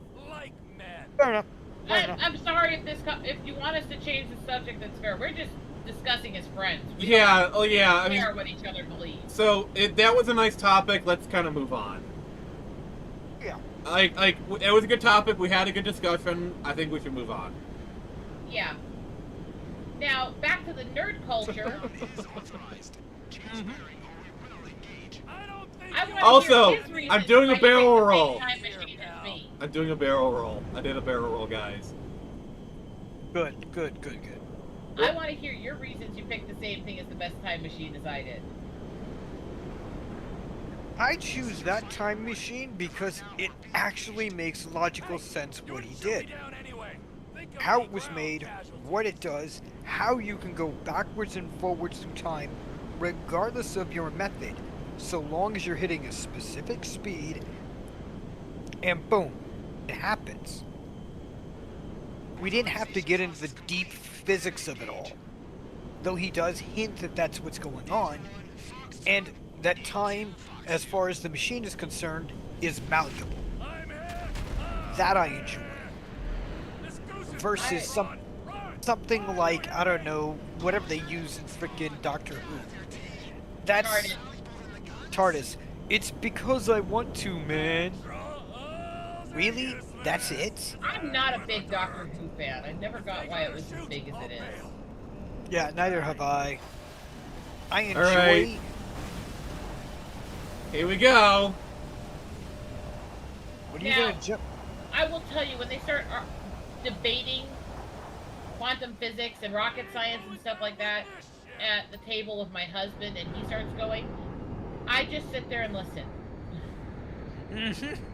My husband is an avionic engineer. Oh, good. When he starts going on this, he starts explaining rocket science literally. Wait, wait, did you literally marry a rocket scientist? I mean, technically he's an engineer, but he literally works in rocket science, yes. Nice. He has done everything from working in propulsion systems to weather radar to actual physics and trajectory to other stuff in designing technology. He was the one who figured out the weather radar system that was failing in all the planes that was causing the crashes a couple decades ago. But is he the one who figured out why the kids love to taste Cinnamon Toast Crunch? No, but I'm sure he probably could. I'm very proud of my husband for a lot of reasons. He's a very, very smart man. Well, he married you, and that was pretty smart. So. Okay, that was way too sweet. We gotta go back to being snarky. Yeah, we do. Before we do that, please read what Raven is saying. Okay. I feel the same way when I start talking about electronics with one of my friends. She's like, I don't know what they're talking about. Interesting, married to rocket scientist. Okay? I saw the plane go down. Oh my god. Lizard Army didn't do so well. So the thing is that my husband and I both have places where we're really actually intellectual specialists. Mine is with animals and working in nature and conservation and all that, and that's why I went into the nature photography and all that as heavily as I did. His is with dealing with mathematics and science and all that stuff. we both are extremely nerdy when we get on our topics and extremely analytical. And when one of us gets going on our topic, the other one's usually sitting there going, what? What the fuck are you saying? We always joke because I'm all nature and earth and care for the animals and art and math is not. Math isn't my thing, but I'm art, I'm literature, I'm all this stuff. My husband's very science, math, technology, computers. Math and me are not on speaking terms. We haven't been for some time. And we always joked when we were dating that if we were rolled together, we'd make the perfect nerd. Because there's every nerdy topic. By your powers combined, I am the perfect nerd. Paid for my place. Pretty much, yes. We also used to joke that we wanted to die having sex, and we felt sorry for the people who would find the bodies after. I can see this. Well, that's one way to go out with a bang. Yeah, I just see this image of someone walking in to check on their. Oh God. Rose, please read Herman's comment, then go back and read Hood Raven. Pure morally justifiable. Major clip. But because you're totally psychotic, somehow it's okay? I'm honest. We love you, Herman. By the way, how's the treatment going? Yeah, well, I'm not above ripping open your Damn, you both are just one step away from creating Dr. Eggman animals creature robots. Because I'm ready. Nah, I want the real things. I like actually taking care of it. Yeah, thankfully, you aren't able to conceive. Otherwise, you would create the future leader of humanity. But we've got a problem. Government funding thing. We need you to. I don't know. We're getting almost to the point to where we can. She could technically, theoretically. Take her blood, Do not give her any ideas, sir. This is a moment in time. Literally, John Connor is outside that door with a shotgun pointed at my face. If I do not prevent this time, if I do not prevent you from speaking, it will lead to the downfall of humanity. Oh, you're fucking right. Anyway, I'm gonna continue down the No! My life depends on it. There's literally a red dot behind my head right now. Anyway, continuing on the red dot. Also, Herman says was feeling like shit this morning. Now feeling better. Rose, you know that he's fighting cancer right now, right? I didn't think I missed that, but all support and hugs. Hope you're doing well. Yeah. Get in the car. But yeah, I mean, there's so much about that time, the DeLorean, that actually makes sense when you think about it. The only one that's kind of iffy on it is its ability to fly. Like, that technology was explained. To be fair, it's future technology. You got it from future technology. Yeah, exactly. So, I mean, if you're gonna, Doc Brown said it right. If you're gonna travel back in time, why not do it with some style? Exactly. Okay. I kind of like the Trials and Tribulations attitude of calling Kirk a menace. But yeah, that's true. So here's a question for you guys. I need you to meet us there. The DeLorean was chosen because it was a weird car, like a really out there car. If they made Back to the Future now, what car would they have chosen for the time machine? Don't start. I won't. No way. Good I'm not that into modern cars, so I'm kind of off on this one. Because Back to the Future was in 1984. The last DeLorean was 1984. So DeLorean, whatever. The DeLorean was still a pretty much modern car around that time. Kitchens in the area. They keep their cash. I don't follow modern cars, so I have no idea. Oh, it would be a Tesla. Probably. No, DeLoreans were actually good looking. Sorry. Yes, I have. It would probably be like one of those like weird, like a Rivian or something, maybe. Cybertruck, yes. Oh God, no! You do not get to compare that to a DeLorean, no, sir. Actually, you guys do realize that somebody literally restarted the DeLorean company, and is designing a new DeLorean as of the last 5 years. I know that like one of the Fast and Furious had like one of the models or whatever. It's nothing's gonna happen. I also think the same with 60 here has something to do with time travel. I have to go to the Cybertruck. Yeah. Yeah, I'm sorry. I do think the Cybertruck is a modern day DeLorean. That's pretty accurate. Okay, you're all fucking assholes for that one. Sorry. No, bullshit. DeLorean was way better than that fucking piece of shit tin that doesn't even look finished. Twig-eyed! He's twig-eyed. I'm serious. The Cybertruck is shit. It doesn't even look finished. It looks like somebody's class project they didn't finish. I can hear. Fucking piece of shit. I can hear the anger in your voice, friend. I hate that vehicle. I literally hate it. Yeah, I can tell. Everywhere. I can tell. Are you about to gather up all the Cybertrucks and then nuke them out of existence in the next 5 to 20 days? That's my I don't have the technological advancement for that. So- Thank God I get to ignore Cybertruck, and very soon I get to spend time around rally and bikes. Thank you, God. I'm in the Black Hills right now. Guess what starts really soon? Sturgis. Yes. Sturgis. The best time of All the right, year. Rose, read the comments, please. Self-hatred, common hipster affliction. Well, it'll be because I'm living out here away. I also think the stainless steel exterior had something to do with the time travel. But no, it wasn't stainless steel. It was painted. It was silver. That's the difference. The DeLorean had a stainless steel exterior. It had actual paint. Some of them did. But that's a whole other debate. If I agree, I don't like the Cybertrucks at all. But I feel like that's what they would go with. If they did, then they would be idiots. But that's a whole other debate. I have passion on this as a biker chick and car girl. Yeah, I've noticed. And don't get me wrong, I think the Cybertruck is a turd on wheels. That's insulting to turds. Very angry. And literally, I've spent so much time. I grew up in a city where it has a college that specializes in mechanical engineering. I have watched concept cars and mid-built projects and solar vehicles being created my entire life. And that literally looks like the half-finished ones that the students never finish. I mean, to me, it looks like a PS2 model that hasn't fully rendered in yet. Rose, fair. You can't deny that. Well, please. No, I said fair, but do you see why I have the comparison I have? I just like pissing you off, that's all. This is just, it's one of those things where Hey. I'm not a big fan of modern cars and trucks anyways. I love classics. But it's also, I grew up a biker girl. I don't like this shit. Alright, well let me ask you a question. Like where it's going. Let me ask you a question. If you could have any classic truck, let's say when you get it, it's perfectly, it's basically as if it's brand new. None of you know objects. What truck would you get? The alarm will be a relic. We should be in and out before the local PD knows what's happening. I actually think out of the classic trucks, I would pick the 55 Ford.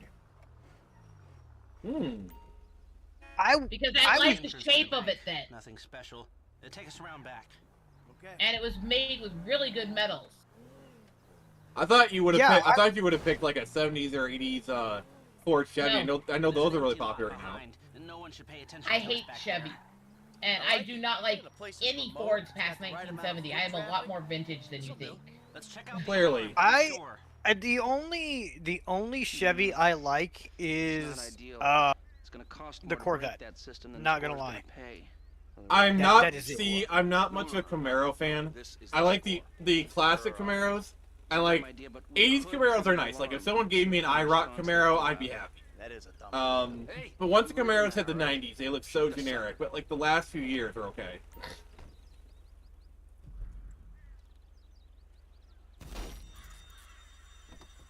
Sure you don't want a Ford Pinto? Drive over to the gas station opposite the bank, and we'll monitor chatter. I'm more. Might as well try to get me to get a Bronco 2 or some shit. Fucking hell, no. I will say I do like the new Broncos. Like if I were to buy a new car, I'd probably buy the new Bronco. I will never drive a Ford past 1970. That is fair. Honestly, if I were to buy an SUV, I'd probably buy like Toyota 4Runner or something. Yeah. See, I acknowledge I like cars for look and shape, and I love classic cars and bikes and all that. And what I really want as my dream, though, is A, to get the car I want for my comfort and my disabilities, but B, to get a very reinforced Spider for when I'm roaming. Cops in this county So, are dirty. if I... The problem with that Just went off on is their piggy bank. Okay. weather is scary on those If things. you were to give me money to buy a brand new car, there are two cars I would think about buying. I would buy either buy a Mazda 3 Turbo or a GR Corolla. Wait right here. The GR Corolla is like their hooped up version. It's like a hot hatch kind of thing. Because I like hot hatches. All right. See, I like driving and riding and that stuff, but I genuinely, with my disabilities, have no interest in owning them anymore. Yeah. I like hot hatches. The reason I like hot hatches is, for one, they look different. Two, the trunk space on a hot hatch is amazing for a car. I have to, because of A, the kind of cables and cat carriers and stuff I have to carry often, but B, because of my issues with bending because of my spinal damage, I do not use cars with trunks. It has to have a hatchback. Yeah. Yeah. I like. And it's a medical thing. Yeah, hatchbacks are great because they have like a really tall trunk, so you can kind of fit some good stuff in it. What's the chat saying? One sec here. I once created the vehicle diagnostic application for a hybrid pneumatic garbage truck. Oh. The new Broncos are loud and have a rough ride. So they're like Rose. Oh my God. So Rose, aren't you loud and have a rough ride? Silence says everything. You would never find out anyways. What do you care? Oh my God. I mean, you're right on that. You're correct. I mean, I could always ask your husband. He's more of a gentleman than that. That is true. He would never kiss and tell. Yikes. Anyway. No. Want to know something funny? You might actually find this funny, Rose. My friends wanted me to get basically a motorcycle with 3 wheels, because it'd be the only way I could drive. Oh, those trikes! God, I hope I never own one. That would be the only way I could drive a motorcycle, and I wouldn't mind it either. Actually, I have nothing against trikes, and disabled bikers and elderly bikers everywhere agree. You're still a biker if you have to use a trike or a spider. Spiders are far superior to trikes, by the way. What are spiders? Spiders are the ones with the tires in front, trikes are the ones with them in back. Oh, okay. Okay, so I actually would prefer the spider, actually. They have better handling, better turning, and they're actually both safer and look better than the trikes. Trikes kind of look like you're an overgrown kid. Yeah, I would. I now that I know the term, I would prefer a spider. That would actually be much better for. I mean, honestly, if I could, I'd get a moped again. I miss my moped. Okay, to Hooded Raven's comment there about Back to the Future car Peel 5 P50. You cannot get anything in those tiny boxy cars to get that kind of speeds well. Sorry, it's not going to happen. And that goes for anybody who would suggest anything like fucking Mini Coopers or shit like that either. Yeah. I mean, Mini Coopers, looks at the more newer ones, are pretty aero. They're still too boxy to be good for a have to gain speed quickly vehicle. Yeah. You want something smoother for that kind of vehicle. Yeah.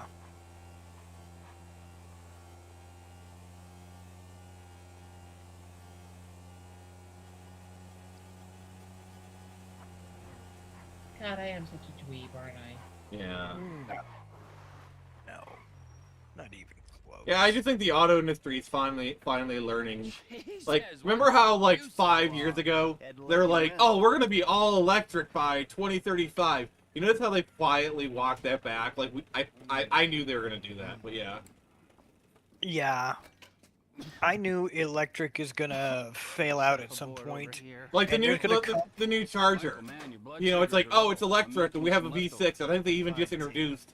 They're talking about putting a V8 finally in the Charger again. And moody, right? Then you're gonna be making the wrong decisions. Hey, I've been making wrong decisions my whole I life. still say one of my favorite car ads they ever made was it started with this mom holding the baby, showing him all these safety features on their new Dodge. We need And hands the personnel? baby Just a off and goes gunman. inside, They'll and the be dad taking looks on at the the cops for you, kid so and my goes, advice, "I'm going to tell you choose the only someone thing you need good. to know, son. Hemi. Can you say Soda. Hemi? He's Hemi. a pro. Not much else to say. That it? Yeah. Yeah. That should do. I'll get the equipment together. No. You know what? I'm gonna say this now, and I could be completely wrong, but it wouldn't surprise me if they found a way eventually to create oil or gasoline artificially. I mean, who's to say they haven't already?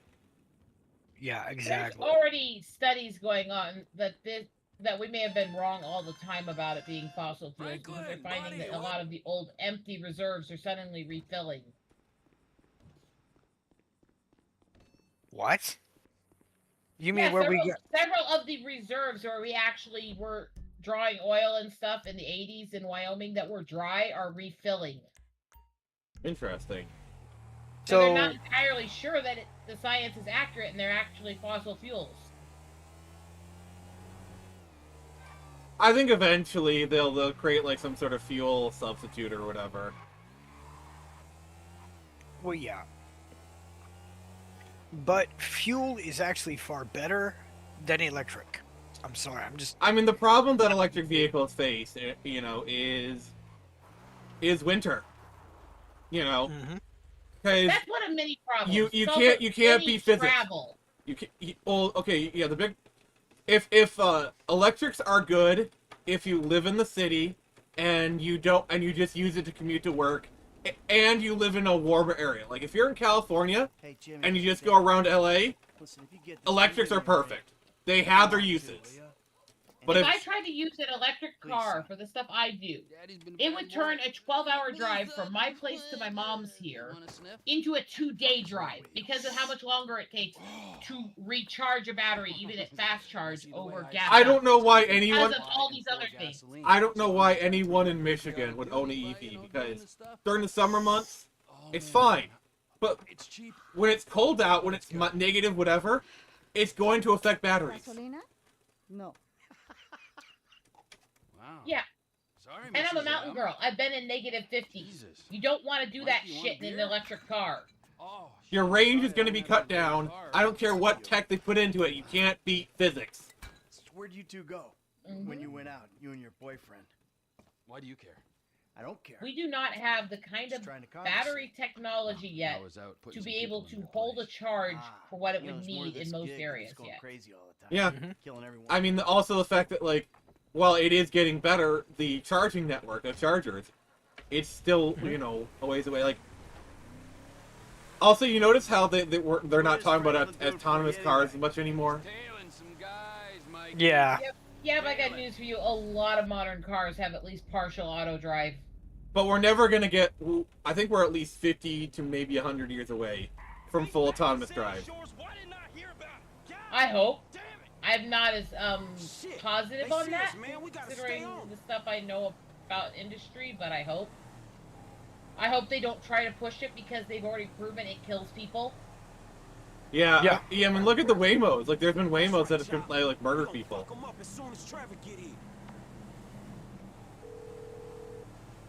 Yeah. I think it's going to be interesting how the flock camera situation plays out. They know those cars were programmed to take the route of least car damage. Which means in a life or death situation, you've got a car here that's going to hit you, and a child crossing the street, it's going to run the child over. Literal trolley problem. Yep. Yep. Yes, they know it will do this. They've actually had to do things like this in the places that have used them. Frank, you still there? Yeah, I'm just about holding on to the road. It's killing people, and they know it is. Deal with these business Now they're saying that it doesn't matter if it is an auto drive, you have to be upright with your hands on the wheel at all times. Well, then what's the point of an auto drive? Yeah. Yeah. We're 5 minutes out from the chopper. Alright. And also the fact that they're saying it's an auto drive that the driver can't control, but the driver can be held legally liable for anything it does, including up to killing people. Also, like, I've heard stories of people where it's like, they try to make a lane change, and the car yanks them back. Like, there's been times where people have almost gotten into an accident because the lane assist or whatever is like, no, whatever. I've had that happen with rental cars. where it just suddenly tries to yank me back into the lane I'm trying to get out of because a car is suddenly trying to hit me. Trevor, This man, is stupid. shit, This you technology has There was no a deer in the road, accountability man. These for motherfuckers human crashed error or other people or other vehicles. No, they Yeah. gone. They ran into Yeah. the fucking woods, man. I need air support like right fucking now. I've had some scary moments with rental cars because of those stupid lane assists. Because they'll try to force. I'm in a lane. There's a giant ruptured tire in the road. I try to go around it, and it tries to force me back into the lane. Yeah, I don't know why anybody would own an EV and more a Pikachu fan. Yeah, well, this is kind of important. No, I love EVs. No, you use the EVs to train your Pikachu. You don't drive the EVs, you use it to train it. Also, I get what he's saying. Yeah, I get what he's saying. Since you're on the topic about cars, what's the thoughts on the new pen about if you have a high heart rate, your cars are free to start? Oh, that's gonna be a disaster. Like all that. Yeah. Like that's gonna be one of those things where they implement it. It's a disaster and it's a, you know, or like the cameras to where, oh, if you look drunk or tired, your car won't start. All it takes. I've driven some of those from rentals, and that's actually racist because they actually auto flag people with slanted eyes as being tired. The car would never start with me because of my Also, all it'll take is one story of a cute little white girl who's trying to get away from her attacker, and her car wouldn't start because of that tech, and she got killed. Yeah. And watch that tech's gone like the next day. Well, yeah, if it was a white girl, they would do that. I mean, sorry. Why do you think I said it that way? I know, Yeah. I just had to go with it, because... Yeah, no, so do I. No, that if is one place that the stories are true. You don't get the coverage on missing girls from other communities as much. You don't. And it's always the good-looking white girl. You ever notice that? Like the ones, they're always the ones that are like actually like really good-looking too. Yeah, and the thing is, that's not the majority of victims of those kinds of crimes. Yeah. And in fact, there's a lot more male victims of those kinds of crimes than people want to acknowledge. Guys, that's a safety regulation. Auto manufacturers must implement these things. Well, regulations can be amended. Like, do you remember in California when they tried to ban Linux? Basically they had to amend the law being like, okay, yeah, actually...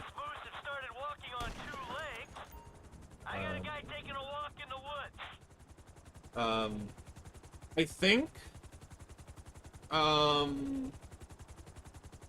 think there is an Easter egg, somewhere here. I was trying to remember. I think you can find Bigfoot if you look at it hard enough. Bitching about this doesn't mean I don't understand that they're putting regulations and forcing the companies to do this. I'm saying that this technology and those regulations is killing people. Oh, yeah. And it is. Yeah, also those kind of things, they're making a lot of laws that they have no idea how to implement, and then when they try to implement it, it's a failure. They'll walk it back real quick. That's what I'm saying. I don't think they will. I don't think they care about human life that much. Well, they care. They don't care until they're made to care. Honestly. Here's the thing: you're talking about people that think humans should go extinct to save planet Earth. Like us being gone would save this world. No, it won't. Listening to some of the voices in every area where the people who have generations of experience caring for that environment and hearing how to do proper conservation would help. But I mean, it's all for show, really. That takes way too much actual maturity to do that. That would require them to have functioning brains. Including, let's stop this anti-logging and be anti-clear-cut logging, because forestry care and cleaning up the forest is required to minimize forest fires, human death, and damage to the ecosystem. Thank you. It is the environmentalists that are the problems, not everyone else. Thank you. And I don't even say the environmentalists. It's the environmentalists who don't actually understand the environment. The ones who are too stupid to actually do research and just blindly go, hey, but this media said if we do this, it'll be better. Yeah, Fuck off. no. Fuck off. That's why you don't pay attention to a lot of media, because they're just gonna say whatever the hell they think they can get to get brownie points.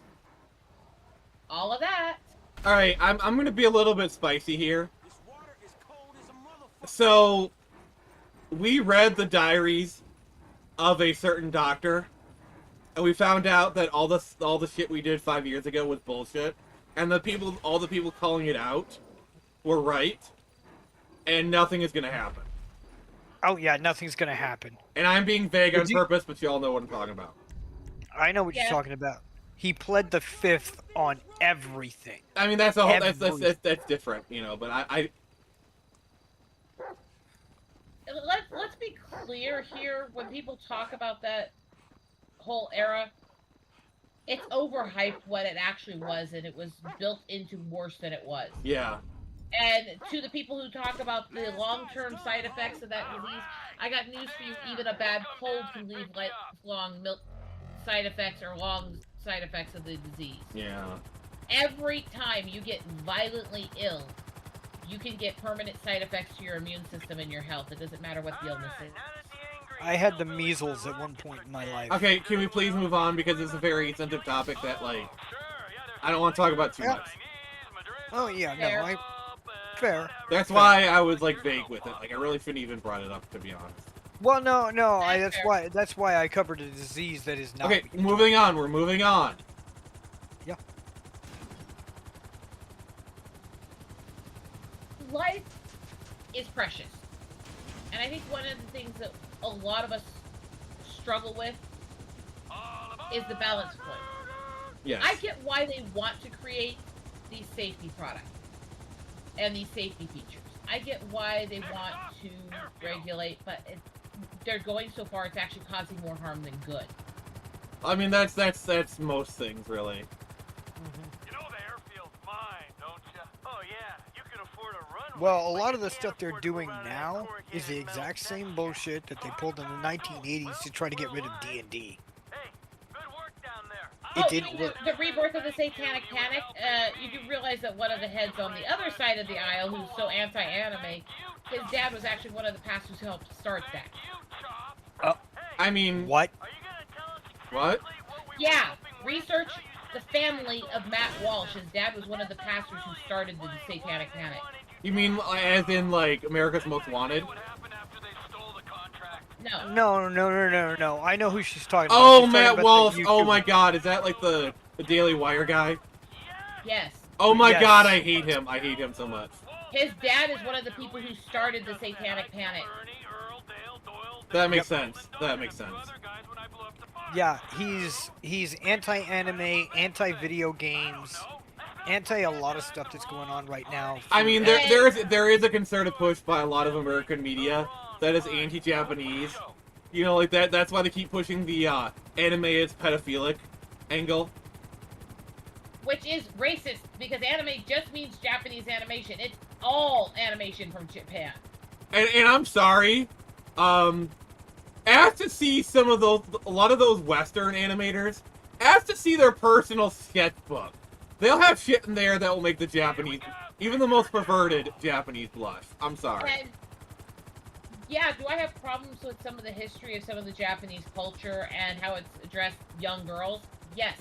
Are they fixing it? Have they raised the age of consent over there and they're working on getting it even higher? Are they doing shit like that to clean up that issue? Yes.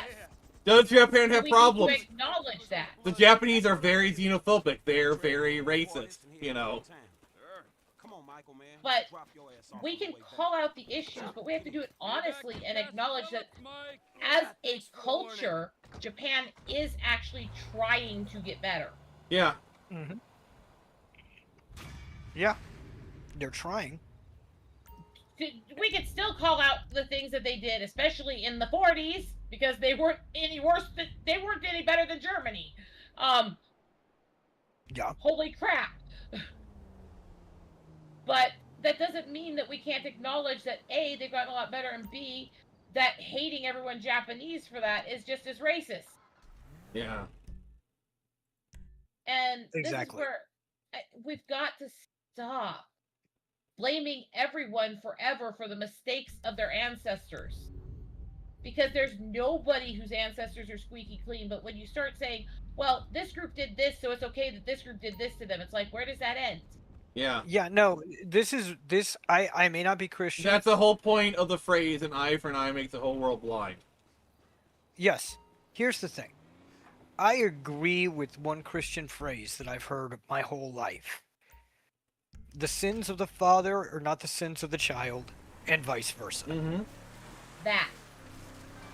That is a true statement. The amount of times, if you talk about family history in the indigenous community, the first thing you'll get from the people who are stupid is, well, yeah, but when we came over, Indians were killing each other too. It was the same thing. It's like, first of all, we were not fully trying to... So it's not the same, but even if it was, how far do you take that? Because if you go, well, they did this in the past to somebody else, so therefore it's fine to do that to them, then by that standard, you can't complain about what's happening to England now because you did accept the people in the past, so you can't do that. You have to deal with things as they occur. Yeah. Yes. Because if you go back far enough, the Aztecs are freaking horrible. As bad as the Spartans. Which one? Because Aztec actually was a misnomer label. There was a whole bunch of tribes that were lumped together, and it was actually only one tribe that did all that shit. Yeah, no, I was talking about the specific tribe in Mexico City. What became Mexico City. I'm trying to remember the actual name for it, because the tribe that most people think of when they think of Aztec was only one of like 60 or so tribes that were lumped into that label, none of which originated with the term. Yeah, and it was actually the smaller tribe, but yeah, it was dark. There's no question it was dark. Yeah. The tribe didn't name just kind of a misnomer name. So I was making sure that we're not saying all the tribes. Yeah, no, I'm not saying all the tribes. I'm talking about the specific one from Mexico City that was hired originally to be guards, that eventually took over the region. Yeah, because like there's a huge problem with history, where a lot of the names we know are from like the colonial times. Like, I think the name for kangaroo is British explorers came over. They asked the natives like, "What was that?" They said kangaroo, which I think in their language means I don't know what you're saying, and that's what they thought the name of the animal was. Well, and it's also some of the names were intentionally picked spitefully. The word Sioux is a French interpretation of a slur from another tribe that was actually made to actually dehumanize us. That translated to snake in the grass. And it's not our actual tribe name at all.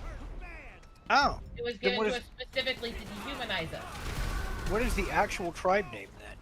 If you want to use the Seven Council's correct name, the shortened version is Oyate. Oyate. But that's like, but they knew that this word was considered absolutely vulgar to them, so during forced relocation, they changed it to that. Intentionally. And they put that as the legal classification. Ah, okay. And so it's like, so now we're going, yeah, we don't want to be that. It's just like, Navajo is not the original tribe name. Dine is. Dine is? Alright. Dine. Nine. D-I-N-E with the apostrophe sound at the end. Dine. Okay, cool. That's the indigenous DNA that I have. Fun fact, you know how you say Greek? Do you want to know why it is that way? I have researched this one before, but I don't remember, so go ahead. Okay. Greek was actually just one small region of Greece under that name. And then the Latins came over, you know, Rome, came over, heard that name, and applied it to the entire region. So it's just one small portion of, well, Greece that actually was by that name. But they called themselves the Hellenites. Or the Hellenes. Yeah, there are some Hellenites that were there. That's similar to Aztec. That's similar to Mayan was not their original name, and I can't remember the original name at this moment. And that was also given to several tribes as a umbrella term. It's like, when you start looking, and this happened all over Europe, when you deal with like Celts and Gauls and all that stuff, most of these names came from outsider groups just labeling anyone from a specific region the same whether they were or not. Yeah. Mm-hmm. And it's actually an erasure, and it happens all over Europe too. Absolutely happens all over Europe too. Yep. And I think a lot of issues with distrust and dislike of other communities will actually go a long way to being corrected as we correct the incorrect history that was given to each group. All right. So that they actually feel they have some ownership of who they are again. Also, we haven't had many chats here in a little bit. So if you guys are still there, please dine us with your messages. I would appreciate it. Also, give us a like if you could, if you enjoy this spurring conversation.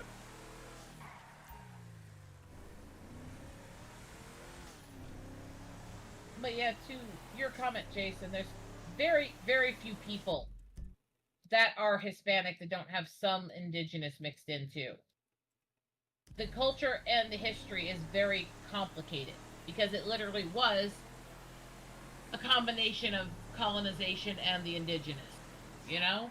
Yeah, yeah, that's why before I even found out what I really am, I've always viewed myself as an American mutt. I'm a little bit of everything. I mean, when people ask me who I am, I just say I'm Batman.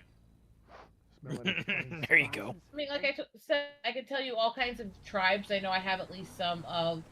I know that I have What's your name, citizen? I'm Joe. Dutch, Joseph. English, Okay, Celtic, well, it's saying we French, need to head for the German, Yellow Jack Inn. Scandinavian, Good. They love me and in stuff there. in me. I'm definitely getting a I know I strong do. reading. The Patriot meter predicts And that's the stuff I know about, and I'm not doing a DNA test because I don't trust those places, not the database things, and there's other issues with the science anyways. Surely this is a sick joke. I have a lot of documentation of my lineage for hundreds of years. I'm good. Oh, but yeah, you're good. I had none, so I had to go to Ancestry DNA. And ironically, it did connect me to my biological sister. So that's how I am where I am right now. It's because I found my sister that way.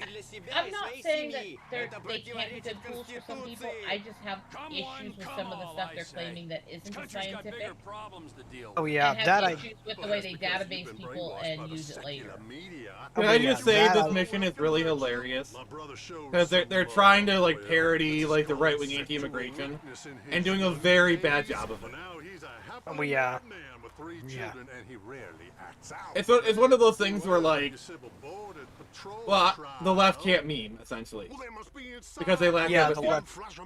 According to this, you have 15 likes. Nice. Nice.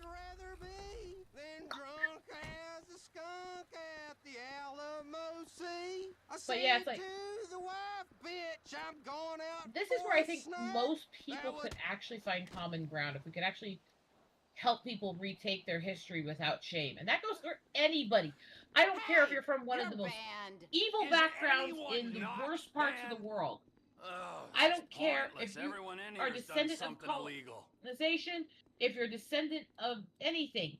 You should be able to learn your lineage and take both pride and shame in the good and bad without being told that you're lesser as a person for it. Quick, they're getting away. The problem I have is the people who are proud that their ancestors did horrible atrocities. Yeah. You can't help who your ancestors are. You can't help who your ancestors are. You can't. I mean, if I found out I was related to, I don't know, Hannibal, I'd be a little bit iffy on that. I don't know how I'd feel about it. Yeah, you're related to Hannibal? No wonder you're looking at my kidney a little funny the other day. Oh. There is a recent special that's about the fact of father and his daughter finding out that they were descended of Charles Manson, actually. Ooh. And she's freaking out about it constantly through the investigation of this. He's actually defending him in what he did. Oh. So. Yeah. I mean, it's also like. I mean the fact that you know that like Stalin's daughter lives in the U.S., right? Yeah. I know people related to people who they are so ashamed that they're related to that person. Yeah. Or it's like imagine you're somebody and you realize, you know, your like great grandfather was a Nazi. Uncle Sam's dime. Перенаселение страны и осквернение коренного населения. Это не по-американски. I know people. Что за черт? Look, now's our chance. Go subdue those illegals, Trevor. I want to see how you handle that stuff. I'm gonna put something in private chat for the group a sec. on each other, they've won. All right. Sorry about that, pal. Don't apologize to them. They're the ones breaking the law here. Тебе смелости не хватит.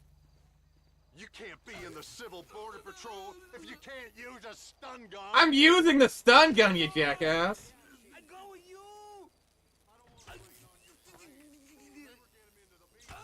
you don't let him stand up. Well, I admire the enthusiasm, but I think he's got the message now. This does not leave the group chat, obviously. Alright.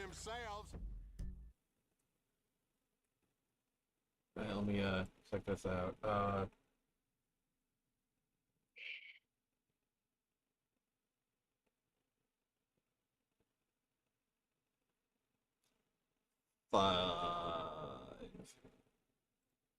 Yeah. That's all I'm saying. That's all I'm gonna say. Whoa, easy there. We don't want to. And I will put it this way: one of the sweetest guys you'll ever meet. Very nice, Trevor. Oh my, yeah, that's pretty dark. You've had your fun. It's Yeah. time to go home. Oh. And he is one of the sweetest guys you'll ever meet. I will never look at him different. Yeah. Ooh. Yeah, I don't know how I could handle that. That would be. I mean, it really depends on the person because, like I said, you can't control who your relatives are. No. Let's just say he's very, very loved by the different minority communities that have taken him in his family. And we'll leave it there. No, that shows how good of a person he is. His ancestry is irrelevant. I mean, what's the phrase? Yeah. Never ask a woman her age or what a German company was doing between the years of 1935 and 1945. Yeah, you don't ask those questions. Bear, I mean... Like, for example, you know, Hugo Boss. They Bear! What are you saying bear for? Bear aspirin. Oh, yeah. BMW. They literally made... Volkswagen. Was started by him. Yeah. If you look at the uniforms for the soldiers, they say Hugo Boss on them. Coco Chanel was a spy for them. Did you know that, by the way? Yes. It's like, yeah, there's a lot of evil in the world. But unfortunately, nobody today can control where they came from.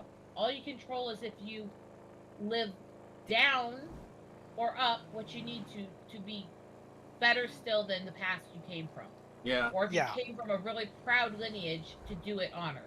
Mm-hmm. Oh, yeah, exactly. That's all you can do. You can't control who you came from. All you can control is how you act because of it. Yeah. Yeah.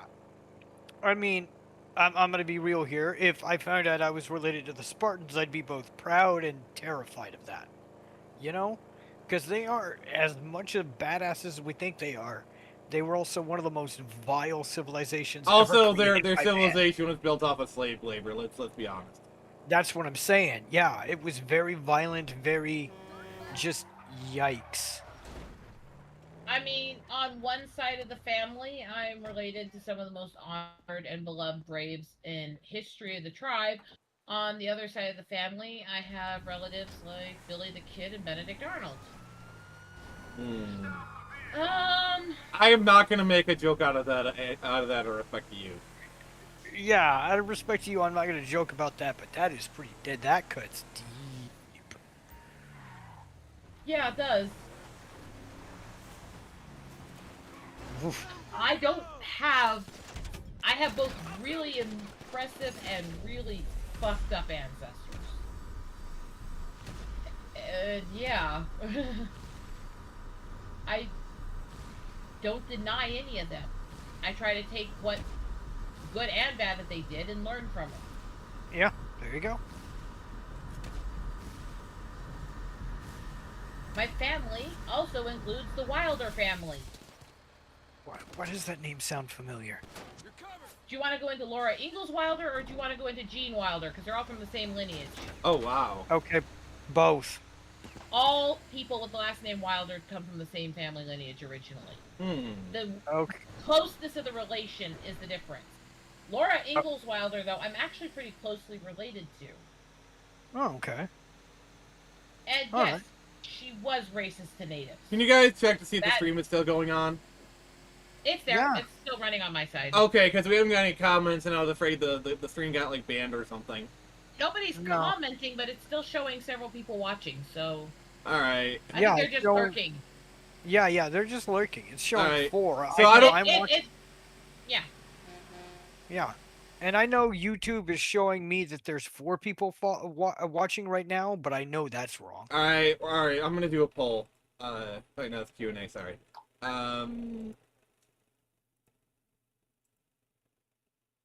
But it's like, do I still cherish my relation to her and see her as a complicated character who did grow a lot in her lifetime and learn a lot? Yeah. Alright, we have a new poll.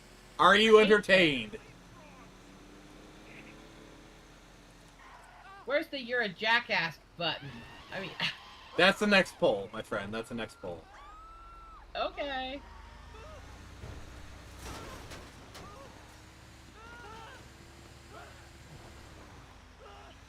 I think I'll wait for the next poll then. I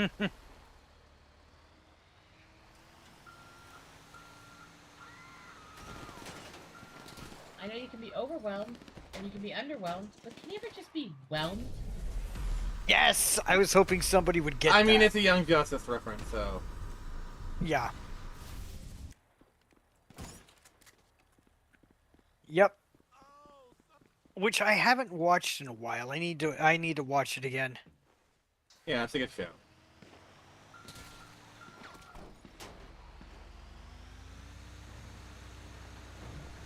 Oh wow, 75%! Oh my god, we gotta step up our game, bros.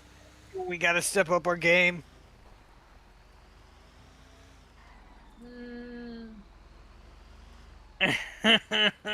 Step up our game. Oh, yeah, but then all they can see is you in the game. Wait, what? Oh. Yeah. Sorry, cheap shot. I mean, maybe if I had you on cam, that might get us a few more views. I am not some cam slut. I mean... No, but you could be if you wanted to. Military hardware. It's parked out back in my office. Yeah, because honestly, body type, big or small, doesn't matter if thing. you've got the goods that can jiggle that guys like. Yeah. Though to be fair, the bigger the boobs, the bigger the stream. Are we talking about the actual video stream, or are we talking about the stream the guys are done with? Me. Oh my god.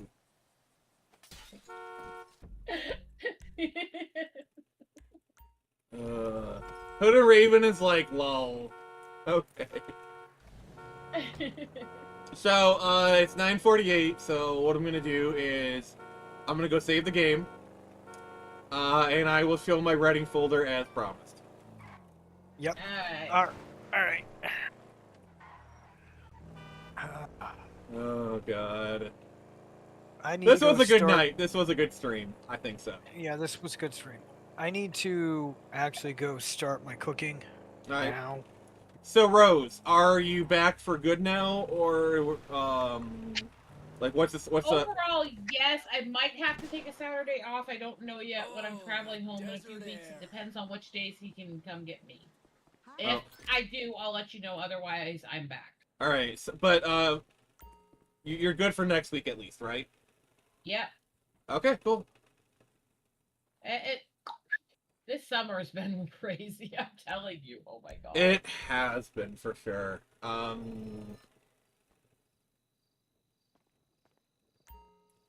All right, so we will be continuing GTA 5. Had to think about it for a moment. Next week.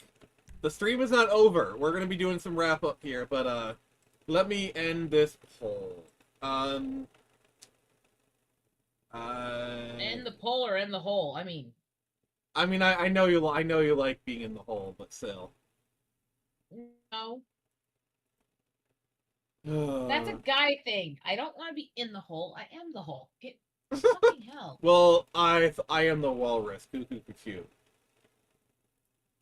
You are the dumbass. No, I'm a smartass. There's a difference. Vaguely, depending on the person. All right, here is my writing folder. A lot of shit. So, Brother's Keeper. That's something I've been working on. Well, I think I filmed this already. I think I showed this the other day, actually. Got it all plotted out here. Let's see here. Bruno, Thino. That's the stuff I was editing for Jared. Let's see here. Fanfics. What do I have in here? Oh, my Matrix fanfic! This is old. This is old. See, these files date back to 2009. I mean, okay, that's okay for age of writing. It's your Doomsday TV. I think that was like something I did for another thing. Oh, let's see here. Solars. Oh, this was a Lost Kingdom spin-off that I was working on for a while. Slow. I wrote that. Nick, why is there a file named Girls at Midnight? No, there isn't.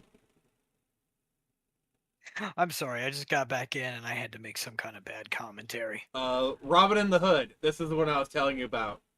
This was the one that was 5 issues. Nick, I'm not having lasagna tonight. What are you having? Stouffer's meatloaf. Mom, the meatloaf! So yeah. Which, that's a dish I can't eat without thinking about music. You know why. Alright. So here is Project Axis. That's another old one. Oh, this was Werebrett. This is the Highlander meets werewolves story I was telling you about. No. This shit's old. This is that's from that's like one of my earliest stories. I did that when I was still in high school. Jesus. Werewolves. That's the Highlanders werewolves I was telling you about.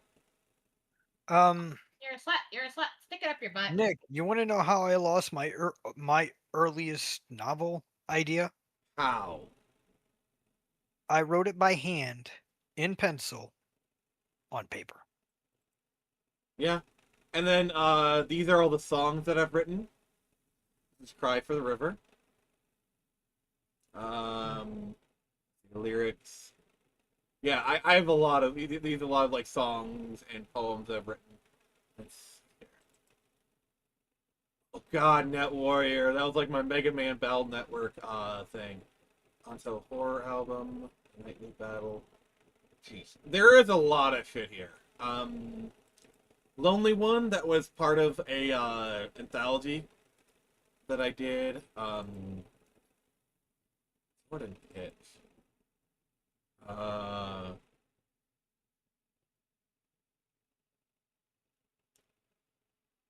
Oh, I think I remember. I'm trying to remember what this was. I think because I remember I once hooked up with this guy who was a former animator for Warner Brothers. Oh god, that guy was a tool.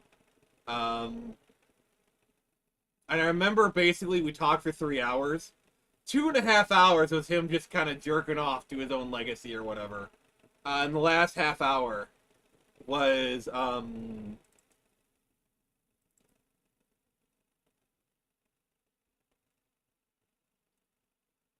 the fuck is this? I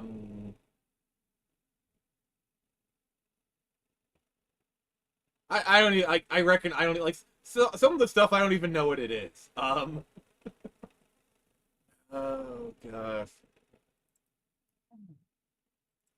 Crunch, issue 1. Oh, this is, I think this is like one of those scripts I got paid for to do. Like, yeah, some of the stuff I've done so much shit that I don't even reckon, I don't even know some of the stuff. Yeah, Nick, I can tell you what happened. That one thing you didn't know. Yeah. You had taken something from a little glass vial. A little glass vial? So, I actually, for a very brief period of time, wrote articles for a comic website. And it was a site called Pop Culture and Comics. And I still have all of my articles that I wrote here. I guess the website went down? Yeah, I don't think it's around anymore.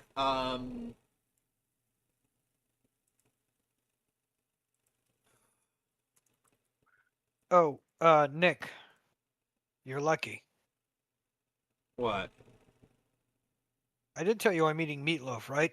Yeah. Okay, good. I was making sure because I was muted for a moment. So yeah, here is an article that I wrote. Yeah. I only lasted for like 3 or 4 months before they booted me. Oh God, I have. Trust me, I've done a lot of things in my life. Here, Turn Samurai.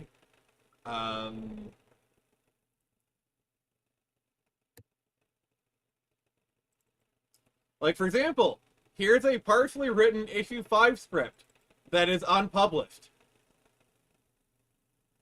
This is the finale to volume 2 right here.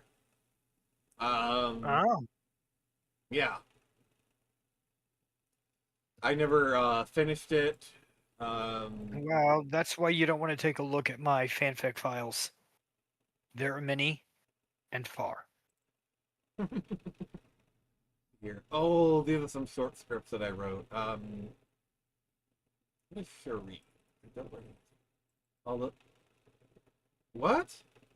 I don't know what that is, but I should probably not show it. Oh, Larry the Interdimensional Tie. That was something I did. Let's see here. Mecha Squad, Sapanda ripoff. Quartermain, that's a novel that I'm working on. Yep, this is what I got so far. So here is chapter 8, which I am currently working on.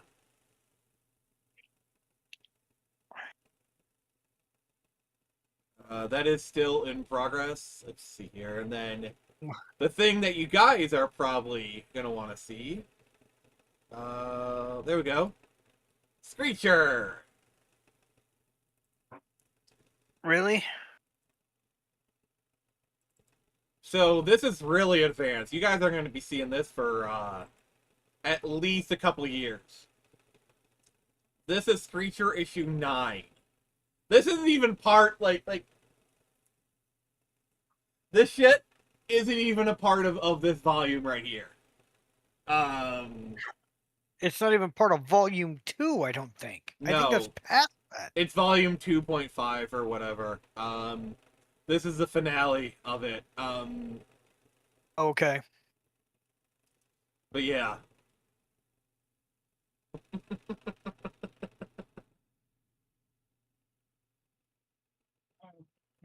Yeah, one of the things I integrated is I put pictures in my scripts to kind of help the artist with shots. And then this is part of, well, that's actually volume 1 right there, but yeah. Also, in case you noticed, all of the titles are in Latin.